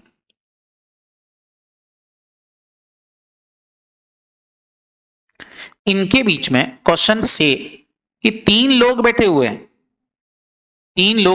हैं, बताओ टोटल मिला के रो में कितने लोग बैठे होंगे। तो सो सिंपल, क्या करोगे फटाफट बोलो, पहले हम मिनिमम के हिसाब से फॉर्मूला लगाएंगे। किसके हिसाब से, मिनिमम वाला फॉर्मूला क्या होगा, left plus right minus between the person -2। तो लेफ्ट रैंक कितनी थी 15 प्लस राइट रैंक कितनी है बेटा 6, बिटवीन द पर्सन कितने बैठे हैं 3 -2, आंसर कितना आ रहा बेटा 16। कितना आ गया 16, और ये गिवन रैंक से ज्यादा है तो आंसर 16 सही है, कोई दिक्कत नहीं। लेकिन सोचो अगर यहां में 3 की जगह पे बोल देता 5 बॉय बैठे हुए हैं, तो फिर आंसर जब निकालते मिनिमम वाले फॉर्मूले से तो कितना आता, फटाफट बोलो, left plus right minus between the person -2 करते। तो सारे बच्चे बताओ, लेफ्ट की रैंक है 15, ये कितनी थी 6, बिटवीन द पर्सन कितने हैं 5, और यहां कितना करता है 2, जब ये माइनस करते तो आंसर आ जाता 14। आया कि नहीं? अब मैं बोल रहा हूं टोटल पर्सन 14 बैठे जबकि ओ की रैंक 15 है, तो ये हो ही नहीं सकता, बोलो पॉसिबल ही नहीं है कि अब मैं बोलूं पूरे रो में 14 लोग ही बैठे हैं और एक ओ बैठा है 15वें नंबर पे, ये संभव है क्या? नहीं। दैट मींस मिनिमम वाला फॉर्मूला हमारा गलत हो गया, तो फिर हमको left plus right plus between the person ये वाला फॉर्मूला लगा देना है। फिर फॉर्मूला क्या हो जाएगा सारे बच्चे बताओ, 15 + 6 + 5, तो आंसर क्या हो जाएगा 26। तो फिर मेरा आंसर 26 सही हो जाएगा। तो ये मैक्सिमम वाला फॉर्मूला तब लगाना है जब क्वेश्चन में आंसर आपका गलत हो जाए, या क्वेश्चन खुद बोले कि मैक्सिमम वाला लगाओ तो फिर मैक्सिमम वाला लगाना, मिनिमम वाला क्वेश्चन बोल दे तो मिनिमम ही निकालना, फिर कोई दिक्कत ही नहीं। नेक्स्ट क्वेश्चन बदला बेटा इंटरचेंज। कौन सा क्वेश्चन बनता है? इंटरचेंज। अगर इंटरचेंज का क्वेश्चन आता है तो इंटरचेंज के क्वेश्चंस में मैंने आपसे बोला था कुछ नहीं करना रहता, खाली नाम बदल दो। क्या बदल दो? फटाफट बोलो, नाम। इंटरचेंज के क्वेश्चंस में एक व्यक्ति दूसरी व्यक्ति से इधर उधर बैठ जाता है तो खाली आपको क्या करना रहता है? नाम बदलना रहता है। क्या बदलना रहता है बेटा? नाम। जैसे क्वेश्चन आएगा कि ए की 9th रैंक है, कहां से बेटा? लेफ्ट साइड से, और बी की 10th रैंक थी राइट हैंड साइड से। मैंने लिखा मिस्टर ए की रैंक 9th है, वो भी कहां से? लेफ्ट। और मिस्टर बी की रैंक, क्वेश्चन बोल रहा है 10th है, वो भी कहां से? राइट हैंड साइड से। लिख लिया। अब जैसे ही इन्होंने बोला they are interchange, they are interchange मतलब एक ही जगह पे कौन हो गया? बी। और इसको आप क्या पढ़ोगे? ए। नाम बदल गए, इनको अभी पढ़ोगे। अब एक नई रैंक दे देंगे, बोलेंगे show the new rank of A is left hand side से, लेफ्ट हैंड साइड से ए अब यहां बैठा है कि नहीं, इसकी रैंक लेफ्ट राइट से तो 10 है, और साथ में बोल रहा है कि लेफ्ट साइड से कितनी हो गई है? बोलो 18। तो अब आपको राइट की रैंक भी पता है, लेफ्ट की रैंक भी पता है, तो आप आराम से टोटल पर्सन इन अ रो निकाल सकते हो। कैसे? Left plus right minus 1। तो लेफ्ट हो गया 18, राइट हो गया 10 माइनस 1, तो 28 माइनस 10 कितना हो गया? 27। मतलब टोटल पर्सन कितने बैठे होंगे? 27 बैठे होंगे। तो एक तो आंसर ये आ गया कि टोटल पर्सन 27 बैठे होंगे। क्वेश्चन ये भी पूछ सकता है कि बी की राइट हैंड्स की रैंक बताओ, तो ये भी निकाल सकते हो। अब left plus right minus 1 equal to total person होता है। आपको बी की कौन सी रैंक पता है? लेफ्ट पता है, राइट पता नहीं है, -1 लिख दो। टोटल पर्सन आपको पता चल गया 27 बैठे हैं। कैलकुलेशंस कर लो बेटा, 27 में एक जुड़ जाएगा 28 हो जाएगा। आंसर क्या हो जाएगा? 27 प्लस 1 माइनस 9, तो 28 माइनस 9 करो जरा, कितना बच रहा?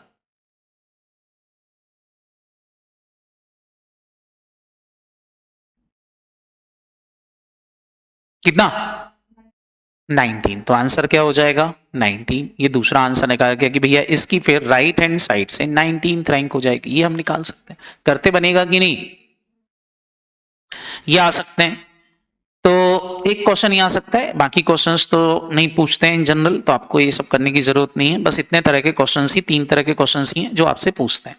Clear? Second type of question की बात करें तो नंबर बेस्ड क्वेश्चन आ सकते हैं। कैसे आ सकते हैं बेटा? नंबर को बेस बना के, जिसके अंदर आपको एक सीरीज दी होगी। क्या दी होगी? सीरीज।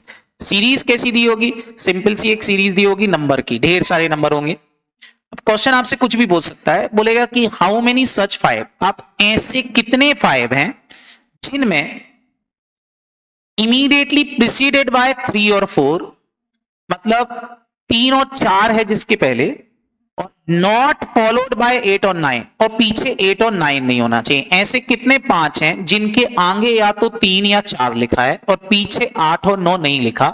ऐसी काउंटिंग करना है। प्रिसीडेड का मतलब हमेशा ध्यान रखेंगे आगे, और फॉलोड का मतलब पीछे। तो कैसे निकालोगे? सिंपल, आप देखो तो इस 5 के आगे 3 तो लिखा है लेकिन पीछे 9 लिख दिया, तो ये 5 हमारी काउंटिंग में नहीं आएगा। ये वाला 5 देखो तो 4 लिखा है, पीछे 5 लिखा, तो ये वाला हमारा काउंटिंग में आ जाएगा। आगे 3 है और पीछे 8 है, ये हमारे काउंटिंग में नहीं आएगा क्योंकि पीछे 8 है। इसके आगे देखो तो 4 आगे है और पीछे 6 है, तो ये भी हमारी काउंटिंग में आ जाएगा। इस 5 के पहले देखो तो 3 है और पीछे 7 है, तो ये भी हमारी काउंटिंग में आ जाएगा। इस 5 के पीछे पहले देखो तो 4 है और पीछे 2 है, तो ये भी हमारी काउंटिंग में आ जाएगा। इसके पहले 3 और बाद में 1 है, ये भी काउंटिंग में आ जाएगा। तो कितने 5 ऐसे 5 हो गए, 5 ऐसे 5 हो गए। ये हमारा आंसर हो गया, काम खत्म। तो इस तरह के क्वेश्चन आ सकते हैं। एक बेटा टाइम सीक्वेंस को लेकर के आ सकता है। किसका आ सकता है बेटा? टाइम सीक्वेंस टेस्ट का क्वेश्चन पूछ सकते हैं। टाइम सीक्वेंस टेस्ट में क्या पूछते हैं? सिंपल बोलेंगे, देखो भैया सतीश को रिमेंबर है, ऐसा याद है कि उसके ब्रदर का बर्थडे 15 तारीख के बाद लेकिन 18 तारीख के पहले आता है। 15 के बाद मतलब 18 के पहले, मतलब इसके हिसाब से तारीख क्या हो सकती है? 16 और 17 हो सकती है कि नहीं? फिर इसकी एक बहन है, वो बोल रही है बर्थडे भाई का 16 के बाद लेकिन 19 के पहले आता है। मतलब वो बोल रही है कि देखो 16 के बाद मतलब या तो 17 या फिर 18 को आता है, लेकिन 19 के पहले आता है, मतलब 17 या 18 हो सकता है इसके हिसाब से। दोनों में कॉमन डेट कौन सी हो गई? 17। तो बस बेटा आंसर क्या हो जाएगा? 70। तो क्वेश्चन इस तरह के आ सकते हैं टाइम सीक्वेंस टेस्ट को लेकर के। करते बनेंगे कि नहीं? तो ये सारे क्वेश्चंस थोड़े से ध्यान रखना, इस तरह के क्वेश्चंस आते हैं, आपसे बनना चाहिए। ये भी एक चैप्टर है बेटा रैंकिंग वाला, जिससे रिलेटेड क्वेश्चन आपसे पूछ सकते हैं। क्लियर? बोलो। नेक्स्ट चैप्टर आता है बेटा आपका नंबर सीरीज का। किसका आता है? जोर से बोलो। Number series. नंबर सीरीज से पढ़ने से पहले आप एक काम करो, इसको पढ़ने से पहले, नंबर सीरीज को पढ़ने से पहले आप पहले कोडिंग डिकोडिंग का कंक्लूजन्स पढ़ो। कोडिंग डिकोडिंग, आपसे कोडिंग डिकोडिंग के क्वेश्चंस पूछ सकते हैं। किसके बेटा? Coding decoding. अब मैंने आपसे बोला था कोडिंग डिकोडिंग में आपको मेमोराइज्ड होना चाहिए क्या? अल्फाबेट का सीक्वेंस नंबर। अल्फाबेट का क्या?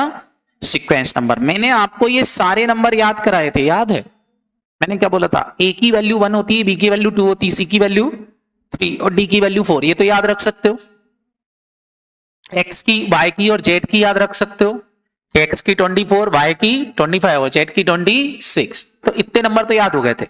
बाकी मैंने याद करवाए थे, आपको याद हो तो। एफ का मैंने क्या बोला था? फिक्स 6। एफ का क्या बोला था? फिक्स 6 बोला था कि नहीं? बोलो। जी का क्या बोला था? G7 countries. याद आया कि नहीं? फिर एच, एच में डिजिटल 8 नजर आता है तो 8। के मैंने बोला था, सॉरी आई, आई का मतलब मैंने क्या बोला था? जी, जी के बाद आई का बोला था आई नो। उसके बाद बोला था जे, जे में ज्योति का 10। याद आया? ई ज्योति, ई की वैल्यू 5 होती है, जे की वैल्यू क्या होगी? 10 होगी। 5 के मल्टीपल होते हैं ई ज्योति में। किंग्स 11, लॉइन को देख के क्या बचते हैं? 12। मैं 13, एम में 3 नजर आता है तो मैं 13 भी याद रख सकते हैं। एन में रोमन का 14 नजर आता है तो 14। ओ याद आया कि नहीं? पी हमारे 16 साल का था, क्यू हमारी 17 साल की थी, उनका बच्चा कितने साल का था? 15 साल का। ओ आर एस पी रहा था। और उसके बाद फिर मैंने याद करवाया था आर, आर मतलब वोटिंग राइट। वोटिंग राइट कितने साल में मिलते हैं? 18 में। एस में 9 नजर आता है तो वो 19 है। T20 याद रहेगा। यू भी, युवराज सिंह ने 21-22 की एज में खेलना चालू किया था। और डब्ल्यू में 3 नजर आता है 23। आगे के आपको याद हो ही गए थे, मैंने आपको याद कराए थे। फिर अपोजिट लेटर याद कराए थे, याद आया कि नहीं? कैसे याद करवाए थे? कि अजीज नाम का क्या था? एक बॉय था जो क्या खाता था? क्रक्स खाता था, ड्यू पीता था। उसकी फ्रेंड का नाम था ईवी, जो क्या थी? फालतू। अपने आप को क्या समझती थी? ग्रेट। और क्या बताया था? फटाफट बोलो। वो क्या पास थी? जोर से बोलो। हायर सेकेंडरी पास थी। इंडियन रेलवे भी उसने निकाल लिया था। एक दिन वो जंगल क्यून बन के, कुर्ता पजामा पहन के अपने एलो मैन के पास आई। याद आया कि नहीं? बोलो। तो हमने ये अपोजिट लेटर याद कर लिए थे, जिससे हम वैल्यूज याद रख सकते हैं। इसके अलावा मैंने कुछ लेटर और बताए थे, जैसे कि ए, ई, आई, ओ, यू। ये वॉवल्स होते हैं। वॉवल्स हमारे 5 होते हैं। तो ए की वैल्यू 1, बी की वैल्यू, ई की वैल्यू 2, आई की वैल्यू 3, 4 और 5। तो ये भी वैल्यूज हो सकती हैं, ध्यान रखना। अब जैसे कोई बोलता है कि भैया ई की वैल्यू क्या क्या हो सकती है, तो ई की वैल्यू 5 भी हो सकती है, ई की वैल्यू 2 भी हो सकती है, ईवी, ईवी से इसकी वैल्यू क्या हो सकती है? 22 भी हो सकती है। बोलो हाँ है ना? प्लस मैंने बोला था इसमें 26 जोड़ दो तो इसकी वैल्यू कितनी हो सकती? 31 भी सही है। 26 से ज्यादा वैल्यू है तो 31 भी सही है। या याद रहेगा कि नहीं? तो इतनी वैल्यूज हर एक लेटर की हो सकती हैं, आपको निकालते आना चाहिए। क्लियर है कि नहीं? अब क्वेश्चन सिंपल सा आता है डिकोडिंग डिकोडिंग का। वो बोलेंगे भैया देखो ऐसा है, बोलेंगे ऐसा है कि एक सर्टेन कोड में हीटर लिखा हुआ है, जिसको इन्होंने ये कोड कर रखा है। तो आप यहां क्या लिख लो? हीटर।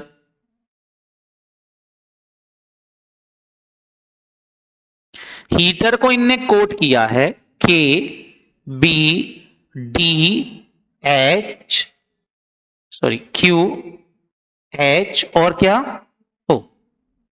इनकी वैल्यूज लिख लो। एच की वैल्यू होती है 8, ई की वैल्यू क्या होती है 5, ए की वैल्यू क्या होती है 1, टी की वैल्यू क्या होती है बेटा 20, ई की वैल्यू क्या होती है 5 और आर की वैल्यू क्या होती है 18।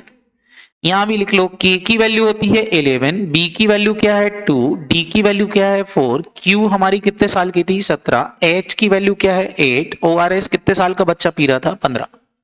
क्लियर। अब क्या करना रहता है, बस वैल्यू को प्लस या माइनस करना रहता है। सारे बच्चे बताओ, 8 से हो गया 13, 11 हो गया, क्या हुआ +3, 5 से हो गया 2 -3, 1 से हो गया 4 +3, 20 से हो गया 17 -3, 5 से हो गया 8 क्या हो गया +3, 18 से 15 हो गया -3। पैटर्न मिल गया।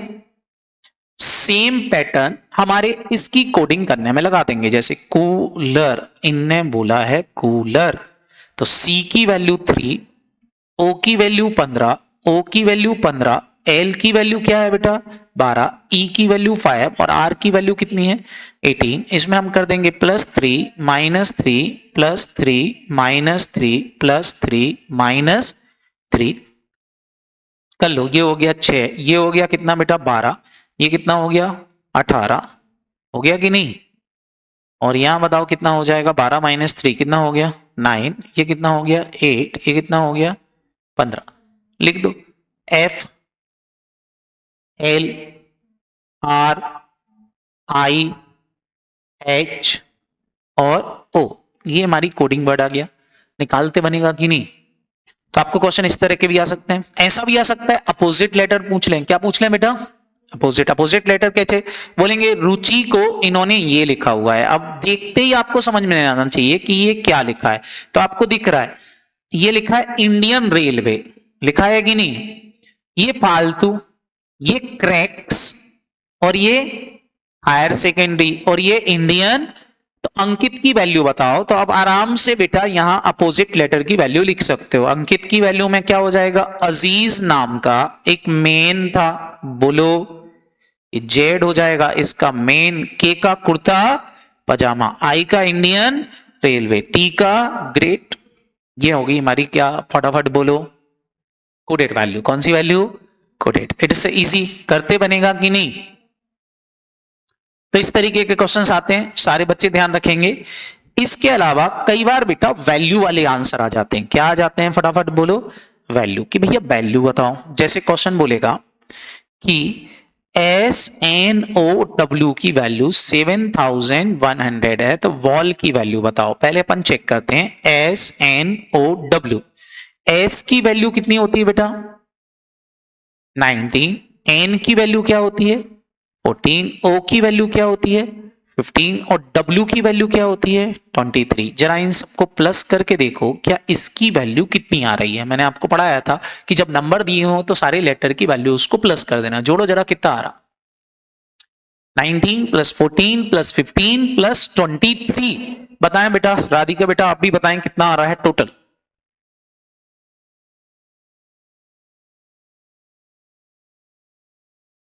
$71। और इन्होंने वैल्यू कितना बोला है, 00 लास्ट में जोड़ रखा है, तो अपन भी जोड़ देते हैं।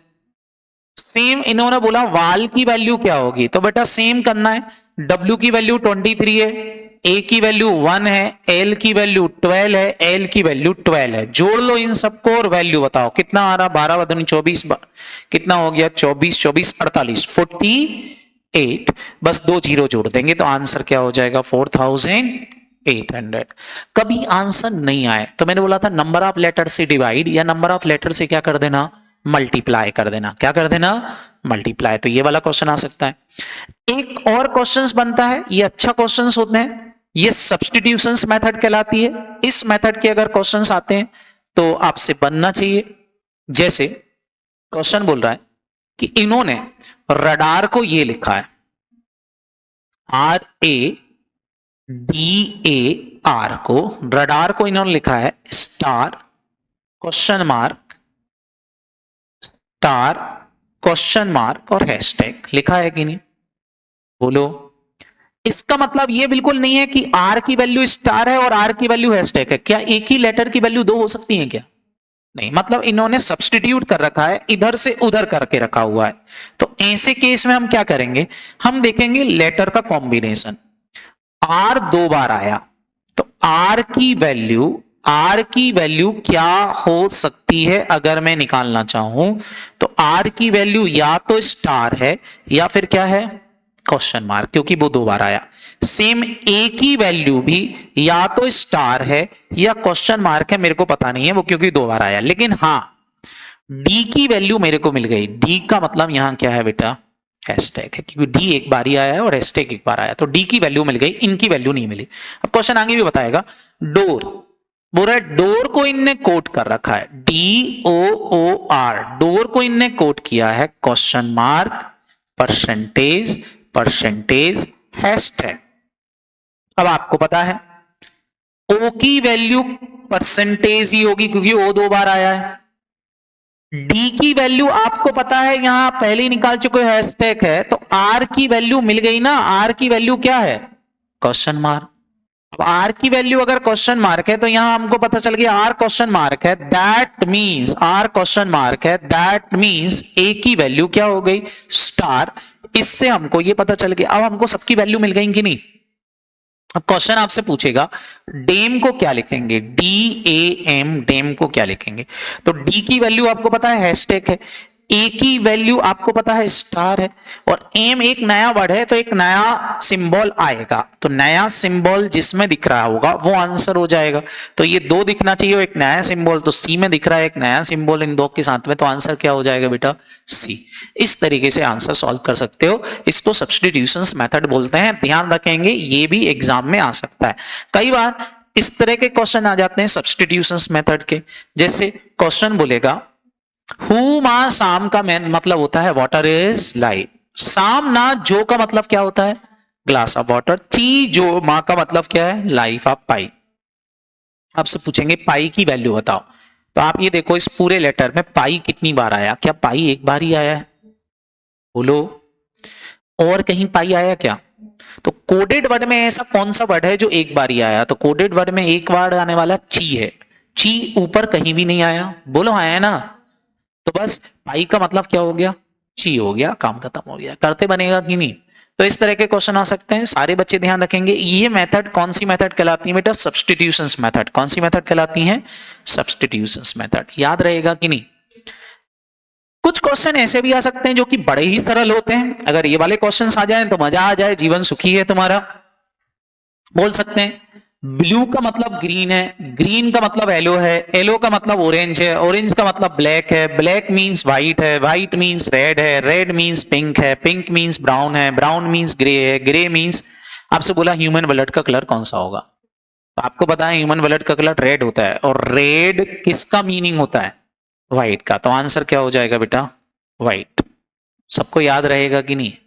कॉल्डेड में थोड़ा सा अलग हो जाता है, जैसे बोलेंगे dog is called lion, lion is called vision, vision is called snake, snake is called mongoose, mongoose is called crocodile. आपसे बोला है बताओ पेट एनिमल कौन सा है, तो पेट एनिमल डॉग है, तो डॉग को क्या बुलाते हैं, लॉयन। तो आंसर क्या हो जाएगा, लॉयन हो जाएगा। क्या ये बात याद रहेगी। इस तरह के क्वेश्चंस बन सकते हैं। ये क्वेश्चंस हमारे कौन से क्वेश्चंस कहलाते हैं, कोडिंग और डिकोडिंग के। तो एक चैप्टर ये भी आता है बेटा, कोडिंग डिकोडिंग के क्वेश्चंस आ सकते हैं। ध्यान रखेंगे 3-4 तरह के क्वेश्चन आएंगे। सिंपल कोडिंग आएगी, बहुत डिफिकल्ट कोडिंग नहीं पूछ सकते हैं, इसलिए थोड़ा सा ध्यान रखेंगे। सिंपल कोडिंग पूछेंगे या तो एकदम सिंपल, या फिर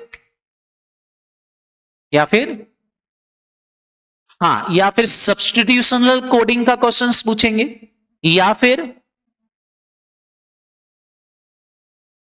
या लास्ट वाला क्वेश्चंस पूछेंगे। तो 3 तरह के क्वेश्चंस बनते हैं। आपसे कोडिंग डिकोडिंग के क्वेश्चंस बनना चाहिए। आई होप सब सॉल्व कर पाएंगे। क्लियर है कि नहीं, बोलो। नेक्स्ट अगर हम देखें तो नेक्स्ट चैप्टर बनता है हमारा नंबर सीरीज का। किसका बनता है बेटा, नंबर सीरीज। नंबर सीरीज को थोड़ा सा आपको मेमोराइज रखने वाली चीजें हैं यहां पर। इस चैप्टर में आपको कुछ चीजें मेमोराइज रखना पड़ेंगी, याद करना पड़ेंगी। सर क्या याद करना पड़ेगा इस चैप्टर में, क्या याद करना पड़ेगा सर इस चैप्टर में। आपको याद करना पड़ेंगे 1 से 25 तक के, क्या फटाफट बोलो, स्क्वायर, 1 से 15 तक के क्यूब, और 1 से 20 तक की टेबल। ये आपको याद करना पड़ेगा। अगर ये याद कर पाते हैं तो ही आप नंबर सीरीज के क्वेश्चंस कर पाएंगे। 3 तरह के क्वेश्चंस बनते हैं। एक नेक्स्ट नंबर पूछ सकते हैं, जैसे 3, 6, 9, 12 दिया है और बोलेंगे बताओ नेक्स्ट नंबर क्या है। एक मिसिंग नंबर पूछ सकते हैं, मतलब बीच का नंबर गायब कर देंगे और बोलेंगे बताओ मिसिंग नंबर क्या है। या ऑड वन पूछ सकते हैं, ऑड मैन आउट का क्वेश्चन पूछ सकते हैं। 3, 6, 8, 12 और 15 में कौन सा गलत है? तो आपको पता है 3 की टेबल चल रही है, तो बताओ 3 की टेबल में कभी भी 8 नहीं आता, तो ये ऑड है। इधर आपको 3 की टेबल चल रही थी, तो यहां कितना आएगा 12 और यहां कितना आएगा 15। कितने तरह के क्वेश्चंस पूछ सकते हैं? 3। अब टाइप्स ऑफ सीरीज की बात करें तो कौन कौन सी तरह की सीरीज हो सकती है? तो पहली सीरीज होती है बेटा एडिशनल सीरीज। कौन सी सीरीज होती है? एडिशनल, जिसमें कुछ ना कुछ ऐड हो रहा होगा। जैसे टेबल ऐड हो सकती है, प्राइम नंबर ऐड हो सकते हैं, ऑड नंबर ऐड हो सकते हैं, इवन नंबर ऐड हो सकते हैं, कुछ भी एक पैटर्न प्लस हो रहा होगा, तो सीरीज को क्या बोलते हैं बेटा? Additional series. दूसरी सीरीज होती है बेटा सब्सट्रैक्शन सीरीज, जिसमें कुछ ना कुछ क्या हो रहा होगा? माइनस हो रहा होगा। क्लियर? वो माइनस कुछ भी हो सकता है, कोई नंबर काउंटिंग माइनस होती है, ऑड नंबर हो सकते हैं, प्राइम नंबर हो सकते हैं, कोई भी एक सीरीज क्या हो रही होगी बेटा? माइनस हो रही होगी। तीसरी होती मल्टीप्लिकेशन सीरीज, जिसमें कुछ ना कुछ क्या हो रहा होगा बेटा? मल्टीप्लाई होकर के नेक्स्ट नंबर आ रहा होगा, तो बस मल्टीप्लिकेशन निकाल सकते हो। नेक्स्ट होती है डिवीजन सीरीज। डिवीजन सीरीज में कुछ ना कुछ क्या हो रहा होगा बेटा? डिवाइड हो रहा होगा। एक होती है स्क्वायर सीरीज, जिसमें स्क्वायर प्लस हो रहा होगा। स्क्वायर क्या हो रहा होगा बेटा? प्लस हो रहा होगा। एक होती है क्यू सीरीज, जिसमें क्यू प्लस या माइनस हो रहे होते हैं। ये कुछ स्पेशल सीरीज होती हैं जो मैंने आपको बताई थी। एक सीरीज होती है फिबोनाची। फिबोनाची सीरीज क्या होती है? जिसमें पहली डिजिट, दूसरी डिजिट, इन दोनों का टोटल नेक्स्ट डिजिट होती है, फिर इन दोनों का टोटल, फिर इन दोनों का टोटल नेक्स्ट डिजिट होगी, फिर इन दोनों का टोटल नेक्स्ट डिजिट होगी। ऐसी सीरीज कौन सी सीरीज कहलाती है बेटा? फिबोनाची सीरीज, जिसमें फर्स्ट सेकंड मिला के थर्ड बनता है, सेकंड थर्ड मिला के फोर्थ बनेगा, थर्ड फोर्थ मिला के फिफ्थ बनेगा। याद रहेगा कि नहीं? ऐसी सीरीज फिबोनाची सीरीज होती है। एक होती है अल्टरनेट सीरीज, ऐसी सीरीज जिसमें एक कम एक ज्यादा हो रहा हो, तो ऐसी सीरीज को अलग अलग कर लेना चाहिए। कम वाली वैल्यू अलग लिख लो, ज्यादा वाली वैल्यू अलग लिख लो, फिर दो सीरीज मिलकर के आप आंसर खोज सकते हो। एक होती है प्राइम नंबर। प्राइम नंबर मैंने आपको बताया था, वो नंबर होते हैं जिनको केवल दो ही फैक्टर होते हैं, 1 और एक वो खुद, इसके अलावा और कोई फैक्टर नहीं होते। तो ऐसी सीरीज को कौन सी सीरीज बोलते हैं बेटा? प्राइम नंबर सीरीज बोलते हैं। एक आता है difference of difference. Difference of difference में मैंने आपसे बोला था आपको सीरीज दी रहेगी, आप उसके डिफरेंसेस निकाल लो। तो आंसर जब डिफरेंसेस निकालोगे, जैसे 2 और 12 के बीच का डिफरेंस कितना आया? 10। 12 और 30 के बीच का डिफरेंस कितना आया? 18। 30 और 56 के बीच का कितना आया? 26। और 56 और 90 के बीच का 34। और यहाँ कितना आ रहा बेटा? वो हमको पता नहीं है, तो हमको अभी ये पता नहीं है, तो बस ये लिख लिया। इसके बाद फिर से एक बार डिफरेंस निकाला, तो यहाँ 8 आ रहा है, यहाँ 8 आ रहा है, यहाँ 8 आ रहा है। क्या करेंगे? फटाफट बोलो, इनमें 8 8 8 8 8 8 क्या कर दो? प्लस। जैसे ही 8 8 का पैटर्न मिल गया, तो यहाँ भी 8 का डिफरेंस होगा, 8 प्लस करेंगे तो 42 आ गया। अब बस 90 में 42 जोड़ देंगे तो आंसर क्या हो जाएगा? 132। तो ये सीरीज कौन सी कहलाती है बेटा? Difference of difference series. ये क्वेश्चंस आ सकते हैं। कई बार क्वेश्चन क्लासिफिकेशंस के आ जाते हैं। क्लासिफिकेशन से रिलेटेड क्वेश्चन कैसे आएंगे? जैसे वर्ड, जैसे बोला है AEID में कौन सा वर्ड ऑड है, तो आपको निकाल सकते हो डी जो है वो हमारा वॉवल्स नहीं है। ऐसे भी क्वेश्चंस पूछ लेते हैं सीक्वेंस के कि भैया B और S लिखा है, EV लिखा है, DX लिखा है, IZ लिखा है, तो आपको पता होना चाहिए कैसे क्या हो रहा है। तो इसकी वैल्यू 2 है, इसकी 19 है, इनके बीच का डिफरेंस देखो तो 17 आ रहा है, इनके बीच का डिफरेंस भी देखो तो 17 आ रहा है, इनके बीच का डिफरेंस 20 आ रहा है, इसके बीच का भी 17 है, तो ये वाला क्या हो जाएगा बेटा? ऑड हो जाएगा। क्या हो जाएगा? ऑड हो जाएगा। इस तरह के क्वेश्चन आ सकते हैं। तो ऑड वन आउट पूछते हैं क्लासिफिकेशन के अंदर, तो ये आपसे बनना चाहिए। करते बनेगा कि नहीं? बोलो। इतने तरह के क्वेश्चंस ही आपके सीरीज में बनते हैं। ये सारे सीरीज के क्वेश्चंस आपसे बनना चाहिए। कर लोगे क्या? तो ये आपकी नंबर सीरीज हो गई। अब इसके बाद अगर हम बात करें तो एक आपका आता है, next one is that coding लिखिंग हो गया, रैंकिंग हो गया, ये हो गया, क्लॉक हो गया। इसके बाद बेटा अब जो चैप्टर बचते हैं दे आर थ्योरेटिकल चैप्टर। कौन से चैप्टर बेटा? थ्योरेटिकल चैप्टर में कौन कौन से आते हैं? जैसे कि एक आता है बेटा कंक्लूजन्स और इन्फ्रेंस का चैप्टर। कौन सा? कंक्लूजन और इन्फ्रेंस। कोई आपसे पूछता है कि भैया कंक्लूजन और इन्फ्रेंस में क्या फर्क होता है? बच्चों, इन्फ्रेंस का मतलब होता है अनुमान लगाना। इन्फ्रेंस का मतलब क्या होता है बेटा? अनुमान। कि भाई किसी चीज को देखकर आप कितना अनुमान लगा पा रहे हो, एस्टिमेशन कर पा रहे हो। कंक्लूजन का मतलब होता है अनुमान नहीं बेटा, वहां तक पहुंच गए कि आप यही सही है। क्वेश्चन बड़े ही सिंपल आएंगे। आपको इस चैप्टर में एक स्टेटमेंट दिया रहेगा। क्या दिया रहेगा? फटाफट बोलो। स्टेटमेंट दिया रहता है। आपको अनुमान लगाना रहता है। जैसे एक स्टेटमेंट दिया कि गवर्नमेंट ने डिसाइड किया है कि वो सैलरी को कम कर देंगे सेंट्रल गवर्नमेंट के एम्प्लॉय की, क्योंकि हेल्थ इमरजेंसी आ गई है नेशन में। श्याम जो है वो एक इनकम टैक्स ऑफिसर है। अब श्याम इनकम टैक्स ऑफिसर है, आपको पता होना चाहिए इनकम टैक्स ऑफिसर भी सेंट्रल गवर्नमेंट एम्प्लॉय होते हैं। और सैलरी रिड्यूस करना है तो श्याम की सैलरी भी क्या हुई होगी, जोर से बोलो, रिड्यूस हुई होगी, डिक्रीज हुई होगी। ये मेरा आंसर हो जाएगा, काम खत्म। कंक्लूजन का क्वेश्चन आ सकता है, उसमें भी आपको एक पैसेज दिया रहेगा और आपको इंफॉर्मेशन से आंसर निकालना पड़ेगा, कंक्लूड करना पड़ेगा। इंफॉर्मेशन में आपको एक पूरी कहानी बताएंगे और आपको आंसर से निकालना रहेगा। कहानी क्या दे रखी है, सिंपल सी बोलेंगे, एक ट्राइबल विलेज, एक आदिवासी इलाका है जो नेचर को क्लोजली लिंक करता है ह्यूमन लाइफ से। कैसे लिंक करता है, क्लोजली लिंक करता है? बोलते हैं क्लोजली लिंक ऐसे करता है कि जो जब भी किसी लड़की का जन्म होता है, उनके यहां पर गर्ल्स चाइल्ड का बर्थ होता है, तो वो क्या करते हैं, अपने पास में एक कोकोनट ट्री लगाते हैं और जैसे जैसे लड़की बड़ी होती है वैसे वैसे कोकोनट ट्री बढ़ता है, ये आपस में क्या होते हैं, लिंकेड हो जाते हैं। आपसे बोला है बताओ इनमें से कौन सा वाला आंसर सही होगा। कंक्लूजन आपको बताना है कौन सा वाला सही होगा, आप पढ़ें जरा और बताएं। तो plantation of ritual is closely associate with the growth of girl child. जैसे जैसे प्लांट बढ़ता है वैसे वैसे क्या होता है, फटाफट बोलो, लड़की बड़ी हो रही है ये माना जाता है, गर्ल चाइल्ड बड़ी हो रही है ये माना जाता है, इससे क्लोजली लिंक होता है। तो ये हमारा आंसर क्या हो जाएगा, सही हो जाएगा। ये चैप्टर कौन सा वाला कहलाता है बेटा, इन्फ्रेंस और कंक्लूजन का। कौन सा चैप्टर कहलाता है, इन्फ्रेंस और कंक्लूजन का। It's a very easy chapter, सारे बच्चे ध्यान रखेंगे। और चैप्टर की बात करें तो नेक्स्ट चैप्टर आपका आता है बेटा एक कॉज एंड इफेक्ट का। किसका आता है, फटाफट बोलो, कॉज और इफेक्ट। आपसे बोलेंगे भैया कॉज और इफेक्ट के क्वेश्चन को सॉल्व करो, तो मैंने आपसे बोला था कि यहां आपको पहचान कौन करना पड़ता है कि इन दोनों सेंटेंसेस में से कौन सा कॉज है और कौन सा क्या है बेटा, इफेक्ट है। मैंने आपको इसको सॉल्व करने का एक तरीका बताया था कि बीच में सो वर्ड जोड़ देना। कौन सा वर्ड जोड़ देना बेटा, सो। सो वर्ड जोड़ करके आराम से क्वेश्चन को सॉल्व कर सकते हो। कौन सा वर्ड जोड़ देना बेटा, सो। एक सो वर्ड जोड़ करके आराम से आंसर्स निकाल सकते हो। कैसे, क्वेश्चन दिया रहेगा कि स्टेटमेंट फर्स्ट कॉज है या स्टेटमेंट सेकंड उसका इफेक्ट है। ऑप्शंस में ये बोलेंगे या सेकंड स्टेटमेंट कॉज है या फर्स्ट स्टेटमेंट इफेक्ट है। कभी कभी ऐसा भी हो सकता है कि दोनों ही कॉसेस हों, कभी कभी ऐसा हो सकता है कि दोनों ही इंडिपेंडेंट कॉसेस हों, या दोनों ही इंडिपेंडेंट कॉसेस के इफेक्ट हों, या फिर दोनों ही किसी कॉमन कॉज का इफेक्ट हों। तो ये 5 ऑप्शंस बनते हैं। पांचों तरह के क्वेश्चंस मैं एक एक करके आपको बता देता हूं। सारे बच्चे पहला वाला ऑप्शंस देखें, यहां पर क्वेश्चन इस तरह का आएगा। जैसे क्वेश्चन बोलता है, पहला ऑप्शंस देखें, क्वेश्चन बोल रहा है कि पुलिस ने restored the लाठी in dispute of unlawful gathering of large number of people। Police वालों ने पीपल को लाठियों से मार मार के धोया। क्यों धोया, क्योंकि वो अनलॉफुल गैदरिंग कर रहे थे।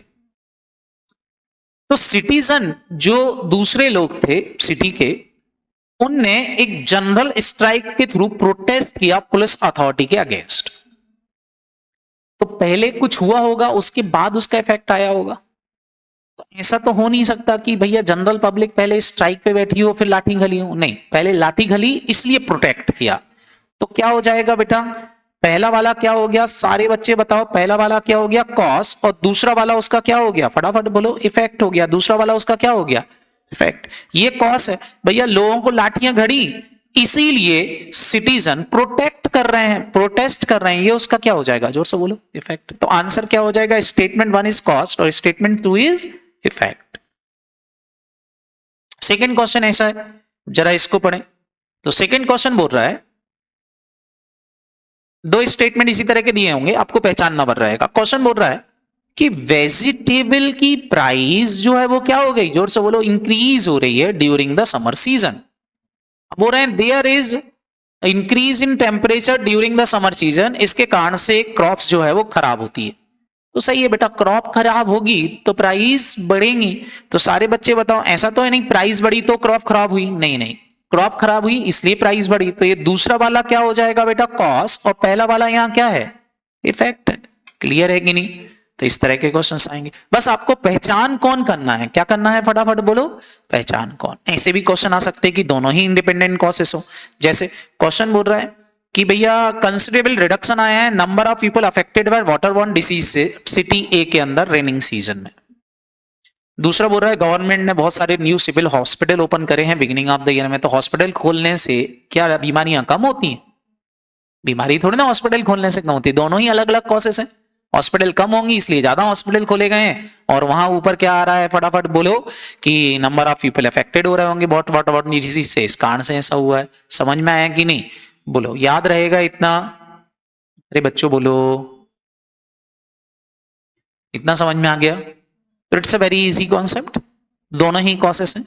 तीसरा पूछ सकते हैं कि भैया दोनों ही इफेक्ट हो सकते हैं किसी इंडिपेंडेंट कॉसेस के, दोनों ही अलग अलग बातें हो सकती है। जैसे कि बोल रहे हैं कि performance of the most student final exam of class 10th जो है वो government was extend, government school के बच्चों का 10th क्लास का रिजल्ट बहुत अच्छा आया।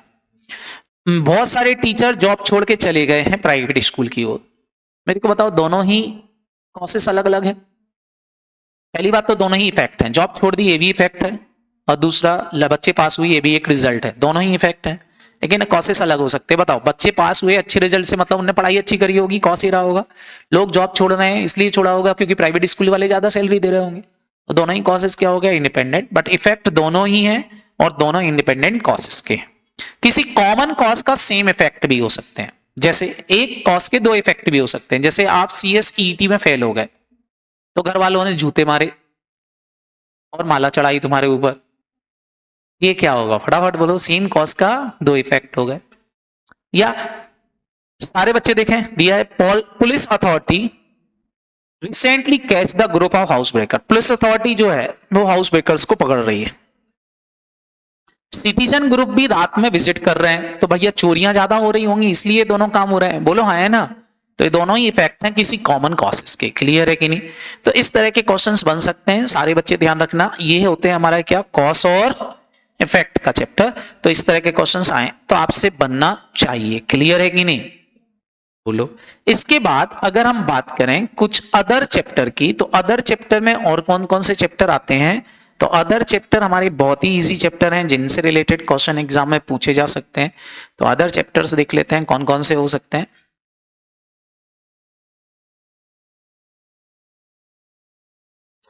एक हो सकता है बेटा रिपीटेड सीरीज का क्वेश्चन, कौन सा आ सकता है फटाफट बोलो, रिपीटेड सीरीज।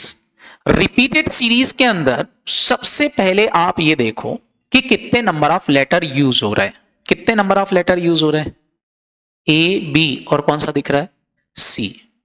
मतलब ग्रुप जो होगा वो 3 लेटर का होगा, तो 3-3 के पार्ट्स में इसको डिवाइड कर दो, 3-3 के पार्ट में इसको डिवाइड कर दो, 3-3 लेटर आएंगे, इन 3-3 के पार्ट में इसको डिवाइड कर दो और फिर फिलिंग द ब्लैंक करो।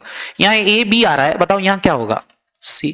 यहाँ B और C लिखा है, बताओ क्या आएगा, A। यहाँ A लिखा है तो बताओ क्या आएगा, और यहाँ A B लिखा है क्या आएगा, C। आंसर क्या हो गया, C A B C C, ये आंसर हो गया।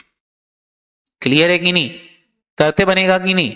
बस इस तरह के क्वेश्चंस आते हैं, it is very easy. Same यहां पर देखो तो कितने अल्फाबेट दिख रहे हैं, H दिख रहा है, E दिख रहा है, G दिख रहा है और F दिख रहा है, टोटल मिला के कितने दिख रहे हैं, हाँ 4। तो यहां कितने का ग्रुप बनेगा बेटा, 4-4 का, कितने का ग्रुप बनेगा, 4। एक ग्रुप ये कहलाना, एक ग्रुप ये कहलाना 4 लेटर का, एक ग्रुप ये कहलाना 4 लेटर का, और एक ग्रुप ये कहलाना 4 लेटर का। अब यहां वैल्यू फिट कर दो, H है, E है, G है, कौन सा नहीं है, F। इधर कौन सा नहीं है, H। इधर कौन सा नहीं है बोलो, E G दिख रहा है, कौन सा नहीं है, F। इधर कौन सा नहीं है, H दिख रहा है, F दिख रहा है, E दिख रहा है, कौन सा नहीं दिख रहा, G। आंसर क्या हो जाएगा, F H F G। ऐसा कोई ऑप्शन दिख रहा, हाँ। करते बनेगा कि नहीं बोलो, ये क्वेश्चन आ सकते हैं। ये तो सिंपल नंबर कोडिंग के हैं, आपसे बनना चाहिए, अल्फाबेट नजर बदल के आपसे बनी जाएंगे। एक आता है अल्फाबेट टेस्ट का क्वेश्चन, कौन सा आता है बेटा, अल्फाबेट टेस्ट का क्वेश्चन बहुत पूछा जाता है, ध्यान रखना है, that's a very important chapter. इसके अंदर क्वेश्चंस पूछते हैं तो आपसे बनना चाहिए। अल्फाबेट टेस्ट के अंदर आपको सिंपल सा फॉर्मूला याद रखना है, अगर लेफ्ट लेफ्ट का क्वेश्चन है तो आपस में माइनस करोगे, राइट राइट है तो भी माइनस करोगे, लेफ्ट राइट है तो प्लस करोगे, और राइट लेफ्ट है तो भी क्या करोगे, प्लस करोगे। जब भी आपके अपोजिट हैं तो प्लस, सेम डायरेक्शन है तो माइनस होगा। क्लियर? जैसे क्वेश्चन आएगा, which of the following option fifth to the left, fifth to the left, left का 5, 11th from the left, 11th from the left, दोनों ही 11 लेफ्ट लेफ्ट का पूछा है कि नहीं, क्या हो जाएंगे माइनस। क्या करोगे, 11 में से 5 क्या कर दो माइनस। आंसर कितना आ रहा है, 11 में से 5 गया, कितना आया रे 6, और 6 किसकी वैल्यू होती है, फटाफट बोलो, फिक्स 6 एफ। तो आंसर क्या हो जाएगा एफ। क्वेश्चन ऐसा भी पूछ सकता है, 4th लेटर टू लेफ्ट और 18th letter from the right. अब लेफ्ट और राइट पूछा है, आपस में क्या हो जाएंगे, फटाफट बोलो, माइनस की प्लस, प्लस। तो 8 और 4 जोड़ दो, कितना हो गया 22, 22 मतलब वैल्यू क्या हो जाएगी वी। करते बनेगी कि नहीं। एक क्वेश्चन आता है लेटर गैप के, उसके क्वेश्चन साथ आते हैं बेटा letter gap questions. Letter gap का क्वेश्चंस क्या होता है, आपको लेटर गैप काउंट करना रहते हैं। कैसे, जैसे क्वेश्चंस में दिया है चेयर, CHAIRS, चेयर्स। आपको बस ये ध्यान रखना है, सी से स्टार्ट हो रहा है, तो सी से स्टार्ट होने बाद क्या आना चाहिए बेटा, सी के बाद, सी हमारा 3rd लेटर है, तो यहाँ 4th लेटर आना चाहिए, यहाँ 5th आना चाहिए, यहाँ 6 आना चाहिए, यहाँ 7th और यहाँ 8। बताएं क्या कॉमन लेटर का कोई गैप मिल रहा है, कॉमन लेटर मिल रहा है, कोई कॉम्बिनेशन बन रहा है। एच तो 8 की वैल्यू है, ए की वैल्यू 1 होती है, आई की वैल्यू 9 होती है, आर की वैल्यू 18 होती है, और एस की वैल्यू तो क्या होती है, फटाफट बोलो 19 होती है। तो कोई गैप नहीं बन रहा है यहां पर, लेटर गैप नहीं बन रहा है, सी से कोई लेटर गैप नहीं बना, ये हम हटा देंगे, सी से कोई लेटर गैप नहीं बना। मैंने लिखा CHAIRS, चेयर्स। अब सी के बाद बनाओ, सी के बाद अब लेटर भी लिख के कर सकते हो, सी से नहीं बना तो एच से बना दो। एच के बाद क्या आता है, एच के बाद HIJKL, क्या कॉमन कॉम्बिनेशन बना, कोई नहीं, कोई कॉम्बिनेशन नहीं बना, हटाओ। ए के बाद बनाओ, ए के बाद बनाओ जरा, ए के बाद क्या आएगा, बी सी और डी, कोई कॉम्बिनेशन नहीं बना। आई के बाद बनाओ, तो आई के बाद जे के, इसके में भी कोई कॉम्बिनेशन नहीं बना। क्लियर है कि नहीं सारे बच्चे, बताओ आर के बाद क्या आता है, एस, क्या ये कॉम्बिनेशन बना। एक लेटर गैप ऐसा आ गया। दूसरा आप इस साइड से चेक कर लो, एक लेफ्ट हैंड साइड से चेक किया, एक राइट हैंड साइड से चेक कर लो। एस के बाद क्या आता है, STUVWX, कोई कॉम्बिनेशन नहीं बना। आर से काउंट करोगे कॉम्बिनेशन नहीं बन रहा। बी यहां से दिख रहा है, देखो ए के बाद क्या आएगा, फटाफट बोलो, बी, और फिर क्या आएगा सी, कॉम्बिनेशन बनेगा। तो एक लेफ्ट हैंड साइड से बन रहा है और एक राइट हैंड साइड, टोटल मिला के कितने कॉम्बिनेशन बने, 2। तो इसको बनेंगे लेटर गैप क्वेश्चन। इस तरह से काउंटिंग करना पड़ेगी, करते बनेगा कि नहीं।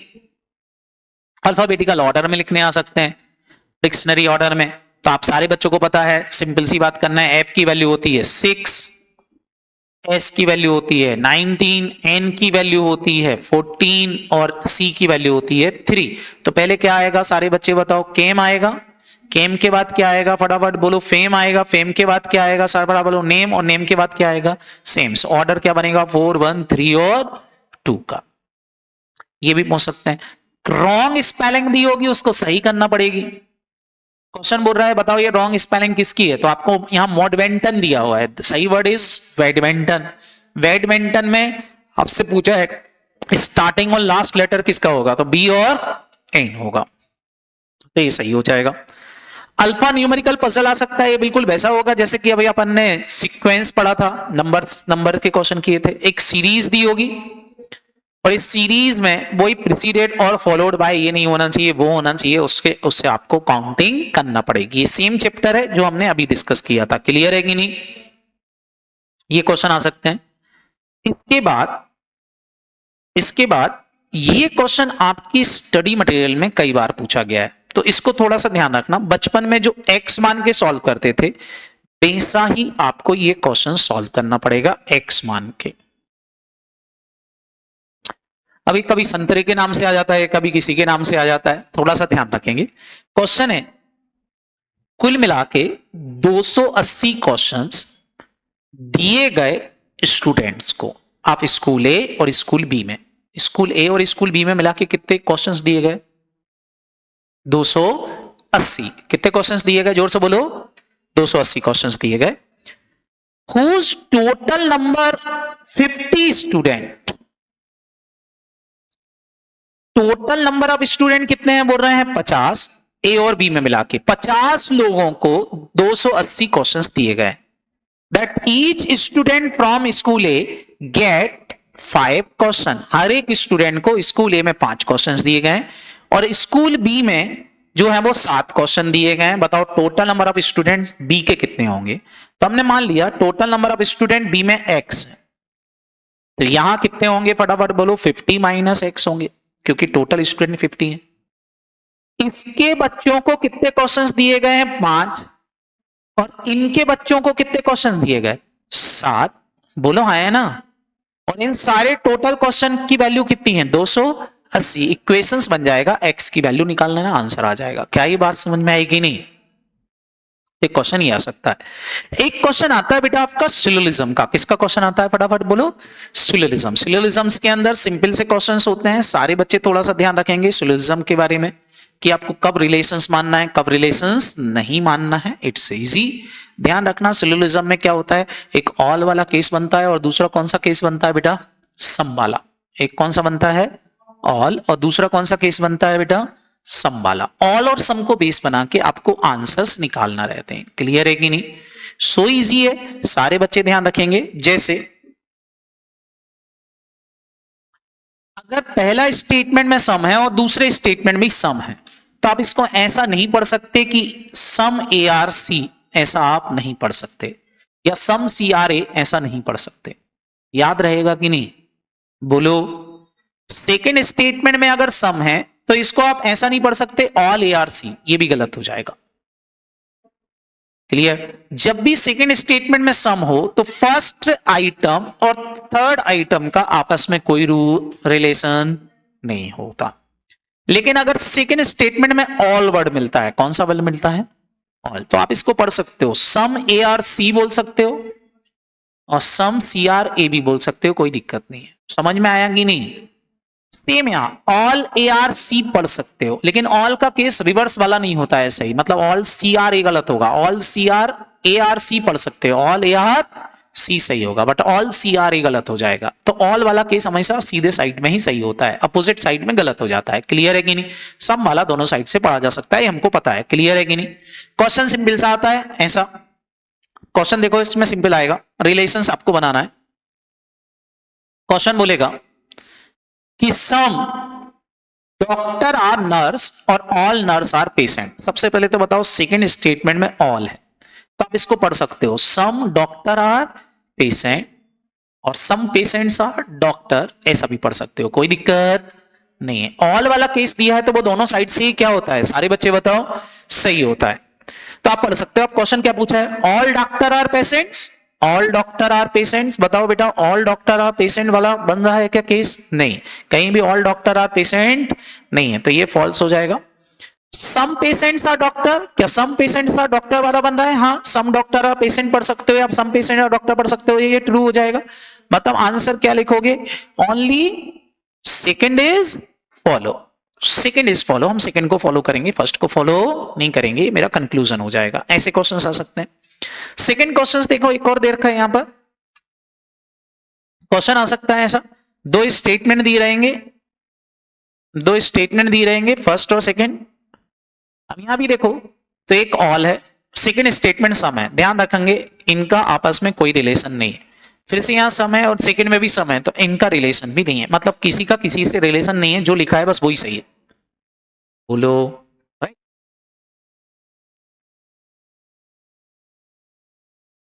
पानी पी ले।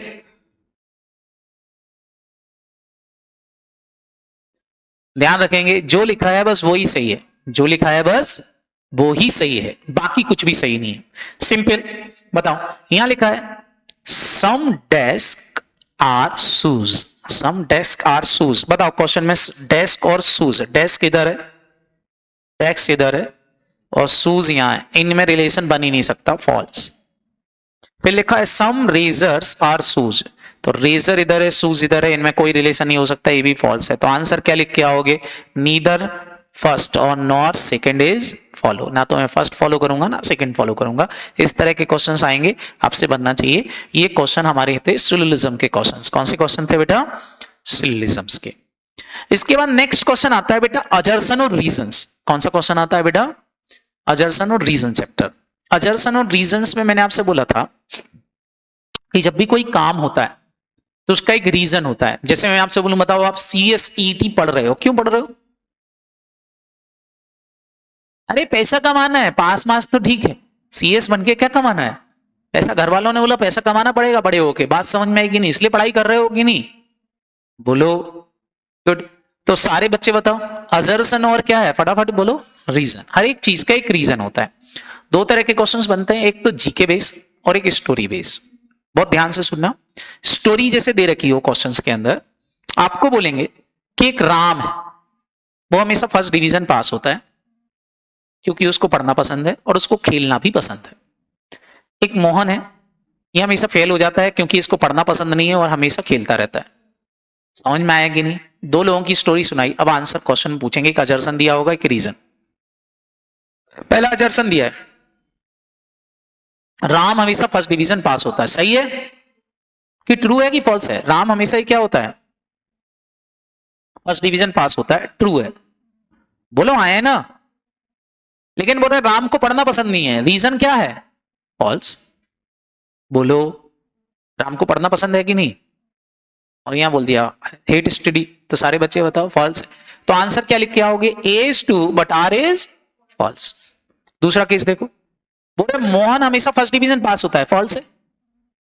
और मोहन को पढ़ना पसंद नहीं है, ये ट्रू है। बोलो सारे बच्चे बताओ, यहां भी क्या हो जाएगा? A is false, R is true। कोई दिक्कत नहीं, ये सेकंड टाइप क्वेश्चन। अब ये वाले क्वेश्चन थोड़े से अच्छे होते हैं, जैसे राम हमेशा फर्स्ट डिवीजन पास होता है, ट्रू है। और राम को खेलना भी पसंद है, ये भी क्या है? ट्रू है। दोनों ट्रू हैं। लेकिन सारे बच्चे बताओ आपस में इनका कोई रिलेशन है क्या? तो इसका आंसर क्या लिख के आओगे? Both A and R true but R is not correct explanation of A। Clear है कि नहीं? अब दूसरा बोल सकते हैं मोहन फेल हो जाता है हमेशा क्योंकि उसको पढ़ना पसंद नहीं है, तो दोनों ही ट्रू है और करेक्ट एक्सप्लेनेशन भी। तो क्या लिखोगे? Both A and R true, और A जो है वो करेक्ट एक्सप्लेनेशन है किसका? R का। क्या ये समझ में आया कि नहीं? तो इस तरह के क्वेश्चंस बन सकते हैं। ये कौन सा क्वेश्चन कहलाता है बेटा? अजर्सन और रीजन, जिसमें हमको कोई स्टोरी दी होगी और स्टोरी को बेस बना के आंसर्स निकालना रहेगा। करते बनेगा कि नहीं? कई बार जीके बेस क्वेश्चन आ जाते हैं। जीके बेस क्वेश्चन कैसे आ जाएगा? वो बोलेंगे देखो जेम्स वाट ने इनोवेट किया था स्टीम इंजन। बिल्कुल सही है, हाँ भैया ट्रू है। क्यों इनोवेट किया था? ताकि पंप आउट करके फ्लोरेड माइन से वाटर निकाला जा सके, ये भी ट्रू है। अगर ये तुमने पढ़ा होगा जेम्स वाट की स्टोरी तो पता होगा, नहीं पढ़ा होगा तो नहीं पता होगा। तो दोनों ही ट्रू हैं और करेक्ट एक्सप्लेनेशन है। आंसर क्या हो जाएगा? फटाफट बोलो A। Both A and R true और R is a correct explanation of A। ये मेरा आंसर हो जाएगा। काम खत्म। करते बनेगा कि नहीं? तो ये आ सकते हैं। नेक्स्ट क्वेश्चन आते हैं बेटा फिगर मैट्रिक्स के। कौन से क्वेश्चन आते हैं बेटा? Figure matrix. आपसे फिगर मैट्रिक्स के क्वेश्चंस पूछ सकते हैं।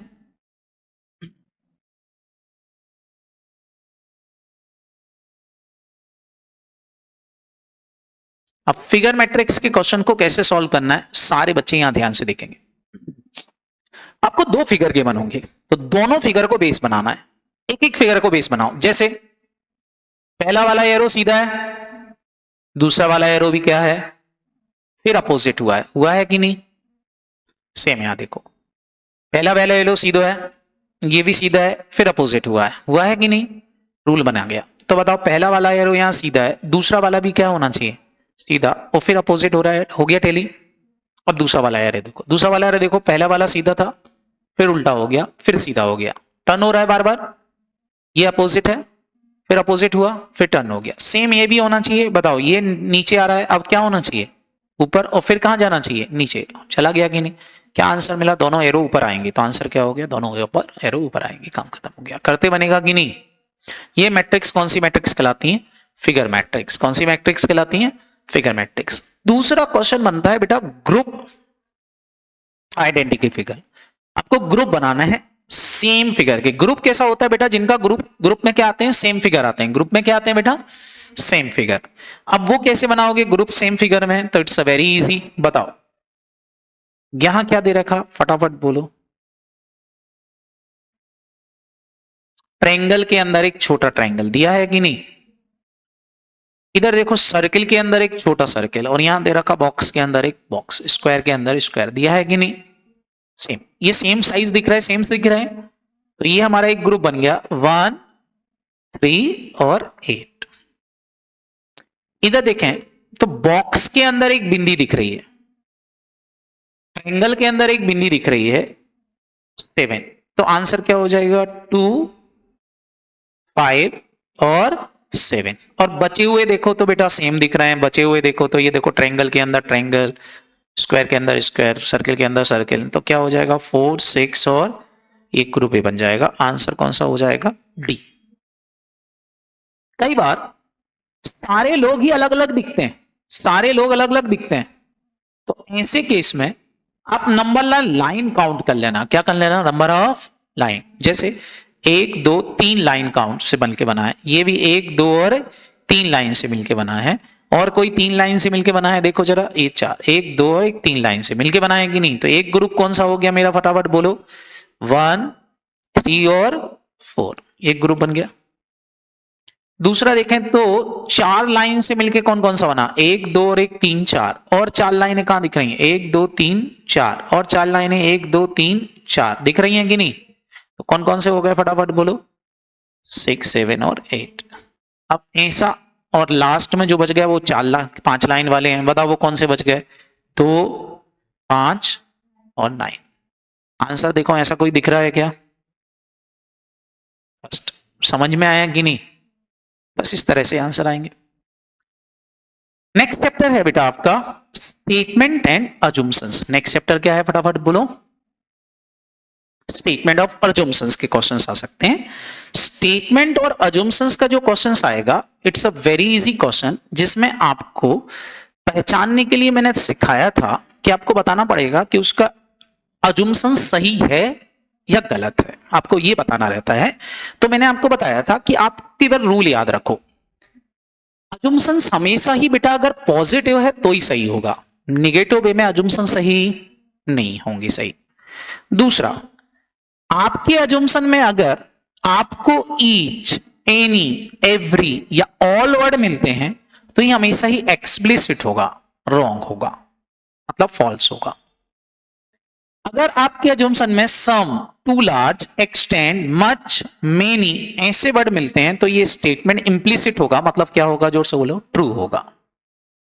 क्वेश्चन ऐसे आएंगे, आपको बस पहचानना है। जैसे एक स्टेटमेंट दिया होगा और उसके नीचे 2 अजम्पशंस दिए हैं। जैसे क्वेश्चन बोलेगा एक बिग स्टोर था, उस पर वेजिटेबल वेंडर ने अट्रैक्ट कर दिया है अमृतसर के अंदर। क्यों किया? अजम्पशन। बोला स्टोर जो है वो अफेक्टेड कर रहा था उनके लाइव फूड को, लोकल वेजिटेबल वेंडर को। बिल्कुल सही है भैया, उनका जब स्टोर माल बिक नहीं रहा होगा तो वो हमला करेंगे ही करेंगे, बोलो हाँ है ना।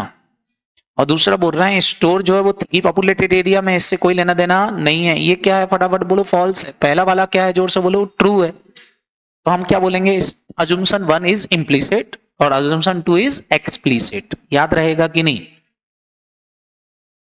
अब ये बोल रहे हैं कि भैया please switch off the mobile, ऐसा थिएटर के सामने लिखा है।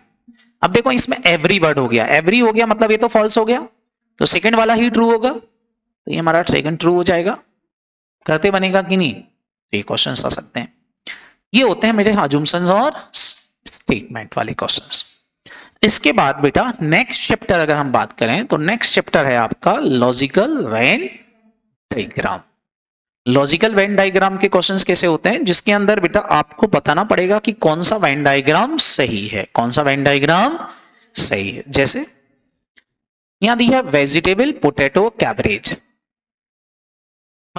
इसमें वेजिटेबल एक बड़ा वर्ड है, तो वेजिटेबल का सर्किल बाहर आएगा, और 2 सर्किल पोटैटो और कैबेज दोनों में कोई समानता नहीं होती, दोनों अलग अलग आएंगे। आंसर कौन सा सही हो जाएगा? बी। तीसरा हो सकता है बीक, डे और ईयर। सारे बच्चे बताओ बीक से क्या बनता है सर? डे से क्या बना बेटा? बीक। वीक से क्या बना? ईयर। तो आंसर कौन सा हो जाएगा? ए।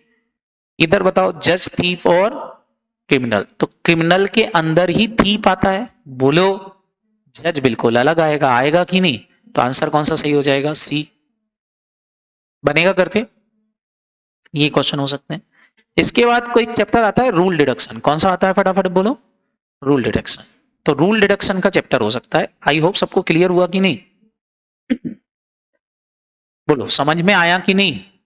चलो तो 10 मिनट का मैं तुमको ब्रेक दे देता हूं, उसके बाद फिर अपन रूल डिडक्शन से आगे कंटिन्यू करेंगे। क्लियर है कि नहीं?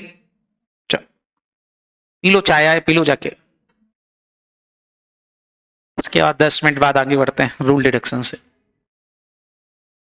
दिया है choose the set of figure of the following rules. बेटा रूल्स डिडक्शन के अंदर एक रूल दिया होगा, उस रूल को बेस बना के आपको आंसर्स निकालना रहता है, याद रहेगा? रूल को इंटरप्रेट करना है, आंसर निकालना है। जैसे close figure become more and more open. बोले एक क्लोज फिगर है, जैसे ये है, ये मोर एंड मोर ओपन हो रहा है कुछ इस तरह से, और एक ओपन फिगर था वो क्लोज हो रहा है, मतलब पहले एक लाइन थी फिर इतना हो गया फिर इतना हो गया फिर इतना उल्टा। मतलब दो फिगर हैं, एक धीरे धीरे क्लोज हो रहा होगा और धीरे धीरे ओपन हो रहा होगा। आपको इनमें देख करके बताना है कौन सा फिगर ऐसा दिख रहा है। तो ये देखो दिख रहा है, यहाँ एक ट्रेंगल है, ये ट्रेंगल धीरे धीरे धीरे धीरे धीरे ओपन हो रहा है कि नहीं? और ये ओपन था, धीरे धीरे धीरे धीरे क्या होता जा रहा है? जोर से बोलो, क्लोज। तो आंसर कौन सा हो जाएगा? इस तरह के क्वेश्चन आएंगे, इसको बोलते हैं रूल डिडक्शन वाले क्वेश्चंस। कौन से क्वेश्चंस बोलते हैं? Rule deduction. ऐसा भी बोल सकते हैं कि एक सीरीज बताओ, ऐसा कौन सा फिगर है जो कॉम्प्लेक्स होता जा रहा है, मतलब सीरीज बढ़ती जा रही है। तो देखो जरा सेकंड वाले में क्या हो रहा है, कॉम्प्लेक्स होता जा रहा है, सीरीज बढ़ती जा रही है, बढ़ रही है कि नहीं? बोलो। तीसरा क्वेश्चन आ सकता है कि ऐसे कौन से एरो हैं का कॉम्बिनेशन है जो एक मीनिंगफुल सीक्वेंस दिखा रहा है। तो एरो हमेशा बेटा डायरेक्शन को रिप्रेजेंट करता है, जिसमें सारे डायरेक्शन दिखाई दे रहे हो वही हमारा क्या हो जाएगा? आंसर हो जाएगा। एक ये भी आ सकता है कि एक सिंगल अनब्रोकन लाइन के थ्रू आप कौन से फिगर को ट्रेस आउट कर सकते हो। अनब्रोकन लाइन का मतलब होता है कि आप क्या उठाए बिना, पेन उठाए बिना कौन सी चीज आप ड्रॉ कर सकते हो। तो देखो जरा ये थर्ड वाली चीज ड्रॉ हो सकती है कि नहीं बिना पेन उठाए? बोलो। अरे हाँ है ना, जैसे कि स्टार बनाना है तो क्या हम स्टार बना सकते हैं बिना पेन उठाए? दूसरा ये देखो, तो ये भी बिना पेन उठाए ट्रेस हो सकता है कि नहीं? तीसरा ये देखो, तो ये भी हमारा पेन उठाए बिना क्या हो सकता है? ट्रेस हो सकता है कि नहीं? तो कौन सा वाला आंसर हो जाएगा? 3। ये रूल डायरेक्शन चैप्टर होता है। फिर आता है एक चैप्टर ब्लड रिलेशन। कौन सा चैप्टर आता है बेटा? Blood relation. ब्लड रिलेशन के अंदर हमेशा याद रखो 3 तरह के रिलेशंस होते हैं। एक होते हैं मैटरनल, मतलब मदर साइड के। मदर साइड के रिलेशन में सब मामा आते हैं, जैसे मामा, नाना, नानी। बोलो आया ना? क्लियर? दूसरे होते हैं मासी। इसके अलावा मैटरनल के बाद पैटर्नल। पैटर्नल मतलब फादर साइड के रिलेशन। पापा साइड के रिलेशन में आपकी बुआ, फूफा, बुआ जी, चाचा जी, चाची जी, ये सब आएंगे, दादा दादी। क्लियर है कि नहीं? इसके बाद आते हैं in law house, in law home, जिसमें आपके ससुर जी, साला, साली, ये लोग आते हैं। क्लियर? तो 3 तरह के रिलेशंस होते हैं। क्वेश्चंस हमेशा पॉइंटिंग टू अ पर्सन वाले आते हैं। कौन से वाले आते हैं? पॉइंटिंग टू अ पर्सन वाले क्वेश्चंस आते हैं। इन पर ही फोकस करना, ये ही एग्जाम में पूछे जाएंगे। अब ऐसे क्वेश्चन को सॉल्व करने का तरीका क्या होता है? तो मैंने आपको सिखाया था कि जब भी इस क्वेश्चंस को पढ़ो तो क्वेश्चन में माय वर्ड ढूंढो। कौन सा वर्ड ढूंढो बेटा? जो आदमी बोल रहा है उसका रिलेशन बताना है जिसके ऊपर वो पॉइंट कर रहा है, मतलब इस लेडी से इस आदमी का रिलेशन हमको खोजना है। तो अब यहां से पढ़ो, आप मेन से माय, आगे बढ़ेंगे माय के। मेरी घरवाली का बेटा, घरवाली का बेटा मतलब उसके साथ मेन के साथ रिलेशन बनाते जाओ, वो उसका भी बेटा कहलाना। घरवाली का बेटा कोई पड़ोसी का तो होगा नहीं। बोलो आया ना? किसका है? उसका भी बेटा है। बोल रहा है मेरी घरवाली का बेटा मतलब उसका बेटा, बेटे के फादर। अब माय के इस साइड से पढ़ो, बेटे के फादर मतलब वो खुद खुद की मदर उसकी कौन कहलानी, मदर ही कहलानी, मतलब ये लेडी जो है उसकी कौन है, मां है, ये आंसर हो जाएगा। बात समझ में आ गई कि नहीं? रिलेशन इस तरह से बनाते जाना है जैसे, और देखो एक और क्वेश्चन से,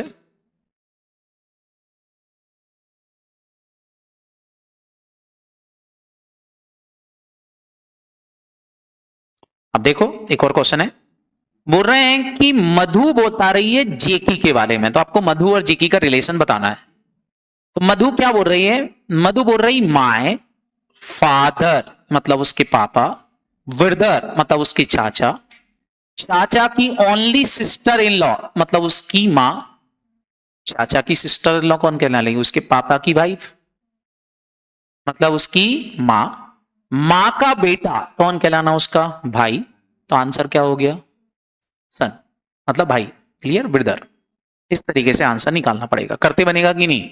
ये क्वेश्चंस कौन से कहलाते हैं बेटा, ब्लड रिलेशन के। तो ऐसे क्वेश्चंस आएंगे ब्लड रिलेशन में, ज्यादा और डिफिकल्ट क्वेश्चंस नहीं पूछे जाते, तो इन्हीं पे फोकस रखेंगे, क्लियर है कि नहीं। सेकंड क्वेश्चंस बोलते हैं बेटा मिरर इमेज, कौन सा बनता है chapter, mirror image. Mirror image में हमेशा ध्यान रखेंगे कुछ नहीं होता बेटा, लेफ्ट राइट बन जाता है और राइट क्या बन जाता है, लेफ्ट बन जाता है, बाकी अप डाउन में कोई चेंज नहीं होता। अब जैसे क्वेश्चन बोला है कि एक वर्ड लिखा है, इसको मिरर में देखोगे तो कैसा दिखाई देगा, तो बताओ ए से स्टार्टिंग वाले लेटर देख लो, ए से स्टार्ट हो रहा है एक, तो ये एक ये दोनों तो उल्टे हो गए, तो ये ऑप्शंस में हाँ हट गए, क्लियर है कि नहीं। यहीं से चालू होंगे, ए सीधा दिखेगा, ई उल्टा हो जाएगा, आर उल्टा हो जाएगा, एल उल्टा हो जाएगा, ए सीधा दिखेगा, बी उल्टा हो जाएगा, आर उल्टा हो जाएगा, ई उल्टा हो जाएगा, वी सीधा दिखेगा जैसा है, एन उल्टा हो जाएगा, ओ उल्टा सेम ही दिखेगा, एन उल्टा हो जाएगा, तो ऑप्शन यही सही हो गया, नीचे वाला चेक करने की जरूरत नहीं है। फिगर वाला आ सकता है कि आपके सामने कोई फिगर दिया होगा और आपसे बोलेंगे कि बताओ कैसा फिगर दिखाई देगा, तो बेटा सेम देखो, तो स्क्वायर को मिरर में देखोगे तो स्क्वायर जैसे ही दिखेगा, चेंज क्या दिखेगा, एक तो ये झंडा अपोजिट साइड हो जाएगा, दूसरा ये बक्सा लेफ्ट है तो ये कहां पहुंच जाएगा, राइट में पहुंच जाएगा, बाकी कुछ भी चेंज नहीं होगा, तो ऑप्शन कौन सा वाला सही हो जाएगा, 3। इस तरह से क्वेश्चंस करना पड़ेंगे, करते बनेंगे। इसके बाद एक चैप्टर आता है एनालिटिकल रीजनिंग वाला, कौन सा आता है बेटा, एनालिटिकल रीजनिंग के अंदर आपको ऑड वन आउट बताना रहते हैं, क्या बताना रहते हैं, odd one out. Odd one out के अंदर बड़े ही सरल क्वेश्चंस आते हैं, जैसे आपसे बोलेंगे कि बताओ choose the odd one, horse दिया है, लाइन दी है, जिराफ दिया है, चीता दिया है, पांडा दिया है, बताओ इन सब में से कौन सा वाला ऐसा है जो ऑड एनिमल्स है। तो आपको दिख रहा है बेटा हॉर्स जो है वो ऑड है, क्यों, क्योंकि horse is a pet animal, other जो है वो पेट एनिमल्स नहीं है। क्वेश्चन ऐसा भी आ सकता है कि भैया चूज द ऑड वन, जैसे दिया है मोरारजी भाई देसाई, लाल बहादुर शास्त्री, पी वेंकटरमन, राजीव गांधी और पीवी नरसिम्हा राव, तो ये सारे पीएम हैं, ये भी हमारे प्राइम मिनिस्टर थे, ये भी हमारे प्राइम मिनिस्टर थे, ये भी हमारे प्राइम मिनिस्टर थे, ये भी हमारे प्राइम मिनिस्टर थे, but R Venkataraman is a president of India, ये प्रेसिडेंट ऑफ इंडिया थे, तो ये हमारे लिए क्या हो जाएगा, ऑड। लेकिन इसमें आपका जीके अच्छा होना चाहिए, तभी जाके क्वेश्चन आप सॉल्व कर पाओगे, नहीं तो सॉल्व नहीं कर पाओगे। तो इस तरह के क्वेश्चन आएंगे। कई बार लॉजिकल सीक्वेंस में जमाने आ जाती चीजें, कैसी जमाने आती हैं, लॉजिकल सीक्वेंस, जैसे एल्बो, रिस्ट, शोल्डर, पाम और फिंगर को लॉजिकल सीक्वेंस में जमाओ, तो आप सारे बच्चों को पता है कि पहले आएगी फिंगर, फिर आएगा पाम, फिर आएगा रेस्ट, फिर आएगा एल्बो और फिर आएगा क्या, शोल्डर, या उल्टा भी हो सकता है, पहले शोल्डर आए, फिर एल्बो, फिर रिस्ट, फिर पाम, फिर फिंगर, ऐसा भी बन सकता है ऑप्शंस, ऊपर से नीचे या नीचे से ऊपर, मतलब मेरे आंसर दो हो सकते हैं, इन दोनों में से कौन सा वाला दिया है, बी, तो बी हमारा क्या हो जाएगा, सही हो जाएगा, क्लियर है कि नहीं। इस तरीके से आंसर्स निकाल सकते हैं। दूसरा ऐसा भी आ सकता है कि छोटे से बड़ा, छोटी चीज से बड़ा चीज करो, जैसे क्वेश्चन बोल रहा है एक पॉइंट है, पॉइंट, पॉइंट मतलब एक लाइन, पॉइंट से क्या बनती है फटाफट बोलो, लाइन, लाइन से क्या बनता है फटाफट बोलो, लाइन, पॉइंट्स मतलब 1, फिर लाइन मतलब 5, क्लियर। लाइन से क्या बनता है बेटा, एंगल, लाइन से क्या बनता है, एंगल, एंगल मतलब 4th नंबर आएगा। फिर एंगल से क्या बनता है, ट्रेंगल, ट्रेंगल मतलब बेटा 2nd नंबर आएगा, आएगा कि नहीं। और फिर स्क्वायर, स्क्वायर में 4 लाइनें होती हैं, ये सबसे पीछे आएगा, क्लियर है कि नहीं। तो आंसर हो गया 1, 5, 4, 2 और 3, क्लियर। एक प्रोसेस का भी क्वेश्चन आ सकता है, जैसे बताओ पहले क्या हुए होगे, बीमार, बीमार होते हैं तो उसके बाद क्या होता है, फटाफट बोलो, डॉक्टर के पास गए, डॉक्टर से क्या करते हैं, कंसल्टेशन, कंसल्टेशन लेके क्या स्टार्ट किया, ट्रीटमेंट, ट्रीटमेंट से क्या हुई, रिकवरी। एक प्रोसेस का क्वेश्चन हो सकता है। फूड चेन का क्वेश्चन आ सकता है, जैसे बताओ कौन किसको खाता है, सारे बच्चे बताओ, ग्रॉस को कौन खाता है, ग्रॉस ऊपर, ग्रॉस ऊपर को कौन खा लेता है, फ्रॉग, फ्रॉग को कौन खा लेता है, स्नेक, स्नेक को कौन खाता है, ईगल। ये फूड चेन का क्वेश्चन था, क्लियर है कि नहीं। डिक्शनरी वाले क्वेश्चन आ सकते हैं, कौन से क्वेश्चन आ सकते हैं, डिक्शनरी वाले, कि भैया इनको आप डिक्शनरी के रेवन में जमाओ, तो डिक्शनरी के उसमें आपको जमाना रहता है। अब जब डिक्शनरी के बेसिस पे आप जमाओगे, तो डिक्शनरी के बेसिस पे कैसे जमाओगे बताओ, सारे बच्चे बताओ, यहां पर क्या दे रखा है, आप मेरे को देखो, N N N N N, सब सेम ही हो रहा है, इसको छोड़ो, नेक्स्ट लेटर पे चले जाओ, ओ ओ ओ ओ सेम ही है, B B B B same ही है। अब यहां चेंज मिल रहा है, एल, एल की वैल्यू आपको पता है क्या होती है, 12, इधर एल की वैल्यू भी क्या है, 12, बी कौन से नंबर का लेटर है, सेकेंड, आई कौन से लेटर का है, 9, आई कौन सा है, 9। अब मेरे को बताओ पहले क्या आएगा, कौन सा आएगा, 5, तो 5 से स्टार्ट होने वाला एक ही दिख रहा है, तो यही मेरा आंसर हो जाएगा, काम खत्म। क्लियर है कि नहीं। कंप्लीशन ऑफ इनकम्प्लीट पैटर्न का क्वेश्चन आ सकता है, क्या आ सकता है बेटा, कंप्लीशन ऑफ इनकम्प्लीट पैटर्न, आपको इनकम्प्लीट पैटर्न को कंप्लीट करना है, बहुत ध्यान से देखना पड़ता है क्वेश्चंस को सॉल्व करने के लिए। आप देखें तो बेटा यहाँ एक सीधी सीधी लाइन आ रही है और उसमें ये इस तरह का सर्कल बन रहा है कि नहीं, यहाँ भी एक सीधी लाइन आएगी, इस तरह का सर्कल बनेगा, क्लियर, और बॉक्स जो है वो ऐसा रहेगा, क्लियर, यहाँ भी एक सीधी लाइन आएगी, सर्कल ऐसा बनेगा। ऑप्शंस में देखें यहाँ दोनों जगह सीधी लाइन दिख रही है कि नहीं, तो कौन सा वाला ऑप्शन सही हो जाएगा, बी। तो ये हमारे आ सकते हैं। मिसिंग फिगर इन जनरल पूछते नहीं है तो आपको करने की जरूरत नहीं है। एनालॉजी का क्वेश्चन आ सकता है, किसका आ सकता है बेटा, एनालॉजी। सारे बच्चे यहां ध्यान देखेंगे, एनालॉजी के क्वेश्चंस कैसे आते हैं देखो।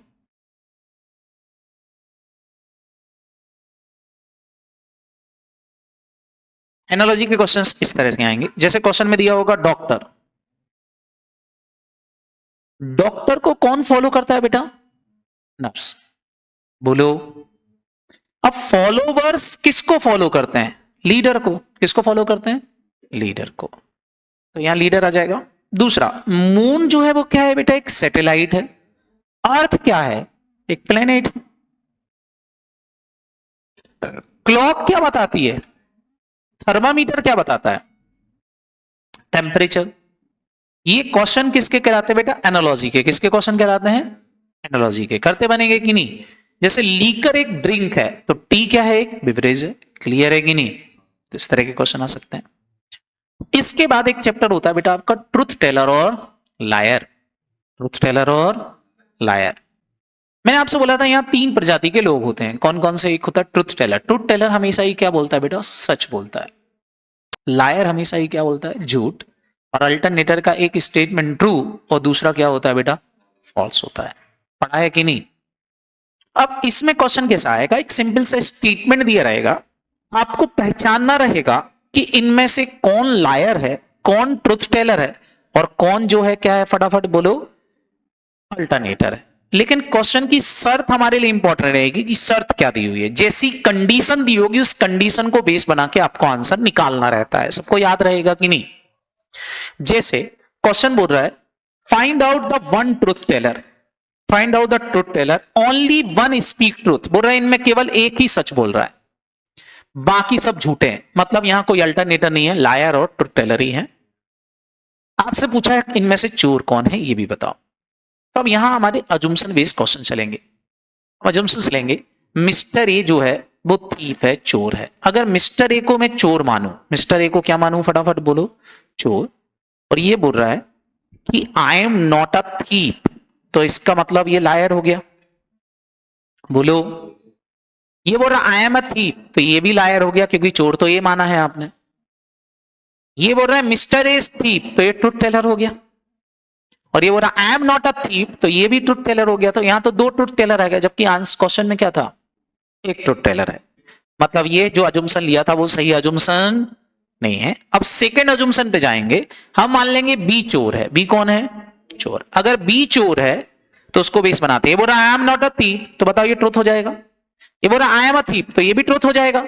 दो ट्रूथ आ गए, आगे बढ़ने की जरूरत नहीं है। मतलब आपने जो अजम्पशन लिया वो सही नहीं है। अब अजम्पशन तीसरे पे चलते हैं। क्या मान लें? सी चोर है। कौन चोर है? सी। अगर सी चोर है और ये बोल रहा है I am not a thief, तो ये क्या हो जाएगा? Truth teller. ये बोल रहा है आई एम अ थीफ, ये क्या हो जाएगा? लायर। ये बोल रहा है ए इज थीफ, ये भी क्या हो जाएगा? लायर। ये बोल रहा है I am not a thief, तो ये भी क्या हो जाएगा? Truth teller. सारे बच्चे बताओ, दो ट्रूथ टेलर फिर से आ गए, तो ये भी गड़बड़ हो गया। अब लास्ट वाला केस लेते हैं, डी चोर है। कौन है बेटा? अगर डी को चोर मानूं तो बताओ, ये बोल रहा है I am not a thief, तो ये ट्रूथ टेलर हो जाएगा। ये बोल रहा है आई एम अ थीफ, तो ये लायर हो जाएगा। ये बोल रहा है ए इज थीफ, ये भी लायर हो जाएगा। ये बोल रहा है I am not a thief, ये भी लायर हो जाएगा क्योंकि चोर है।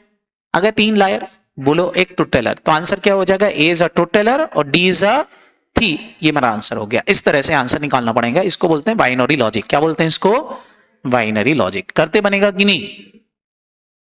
तो ये भी एक चैप्टर था आपका। कौन सा? फटाफट बोलो। ट्रूथ टेलर और लायर। बनेगा कि नहीं? बोलो। बस ये हैं बेटा आपके लॉजिकल रीजनिंग के चैप्टर। अगर आप इनको पढ़ के चले जाते हैं तो काम खत्म हो जाएगा। ये थी बेटा आपकी क्या? Logical reasoning. क्लियर है कि नहीं? अब क्वेश्चंस देखो तो क्वेश्चंस एग्जाम में कुछ इस तरह के मिलेंगे आपको। देखो, एक मैं आपको जनवरी 21 के एग्जाम का दिखाता हूं पेपर। अब देखो, ये हमारा चैप्टर किससे पूछा गया? कोडिंग और डिकोडिंग। ये क्वेश्चंस हमसे किससे पूछा गया? Time sequence test. ये क्वेश्चंस हमारा क्या हो गया बेटा? नंबर सीरीज का हो गया कि नहीं? ये how many Monday is that, मतलब ये कैलेंडर का आ गया। बोलो। ये भी कैलेंडर का क्वेश्चन पूछा है। ये हमारा क्लॉक का क्वेश्चन आ गया कि नहीं? बोलो। पेयर बनाना है वर्ड्स के, ये हमारा आ गया बेटा। तो इसी तरह के क्वेश्चंस आते हैं। ये हमारे स्टेटमेंट अजम्पशन का क्वेश्चन आ गया कि नहीं? ये नेक्स्ट वर्ड कौन सा हो गया? अभी हमने क्लॉक क्लासिफिकेशन पढ़ा था, उसका चैप्टर है। ये 10 क्वेश्चंस इस तरह के आएंगे। ये हमारा फिर से वो आ गया एनोलॉजी का चैप्टर कि भैया इसको इनने 121 लिखा है तो साइकोलॉजी को कैसे लिखेंगे। ये हमारा आ गया सिलोजिज्म का क्वेश्चन। किसका क्वेश्चन आ गया? सिलोजिज्म का। समझ में आ रहा है कि नहीं? तो क्वेश्चंस आपको वही चैप्टर के मिलेंगे जो हमने अभी डिस्कस किए। क्लियर है कि नहीं? कुल मिला के ऐसे 17 क्वेश्चन आते थे पहले, अब 17 नहीं आएंगे क्योंकि अब 20 नंबर का पेपर हो गया है। तो आपको मुश्किल से 10 या 11 क्वेश्चंस मिलेंगे। कुछ 2 नंबर के और कुछ 1 नंबर के क्वेश्चंस मिलेंगे। क्लियर है कि नहीं? चैप्टर बहुत इजी हो गया है। अब पहले थोड़ा सा डिफिकल्ट पेपर आते थे, बट अब थोड़े से इजी आने लग गए हैं। तो आपको इजी क्वेश्चंस पर ही फोकस रखना है क्योंकि आपके पास पेन, कॉपी और पेंसिल अलाउ नहीं है। समझ में आया कि नहीं? तो इस तरह के क्वेश्चन सॉल्व करना है। मैं आपको कुछ पास्ट ईयर एग्जामिनेशन के क्वेश्चन शेयर कर दूंगा आपके ग्रुप पर, आप उनको सॉल्व कर लेते हो तो दैट मीन्स आप आगे बढ़ सकते हो, कोई दिक्कत नहीं है। क्लियर है कि नहीं? बोलो। तो ये था बेटा हमारा क्या चैप्टर, किसका? सॉरी, सब्जेक्ट कौन सा? Logical reasoning. अब आपको घर पे प्रैक्टिस करना है, बाकी कोई भी नहीं बेटा। All the best. कोई डाउट हो तो मैं अपना नंबर आपको दे देता हूं, आप नंबर पर मेरे से डाउट पूछ सकते हो। क्लियर है कि नहीं? तो एक मैं आपको दे देता हूं, यहां पर नंबर लिख लें 9406811911। आप मेरे को व्हाट्सएप कर दे, मैं आपको आंसर शेयर कर दूंगा। क्लियर है कि नहीं? ओके, चल बाकी कल मिलते हैं। Bye bye, thank you.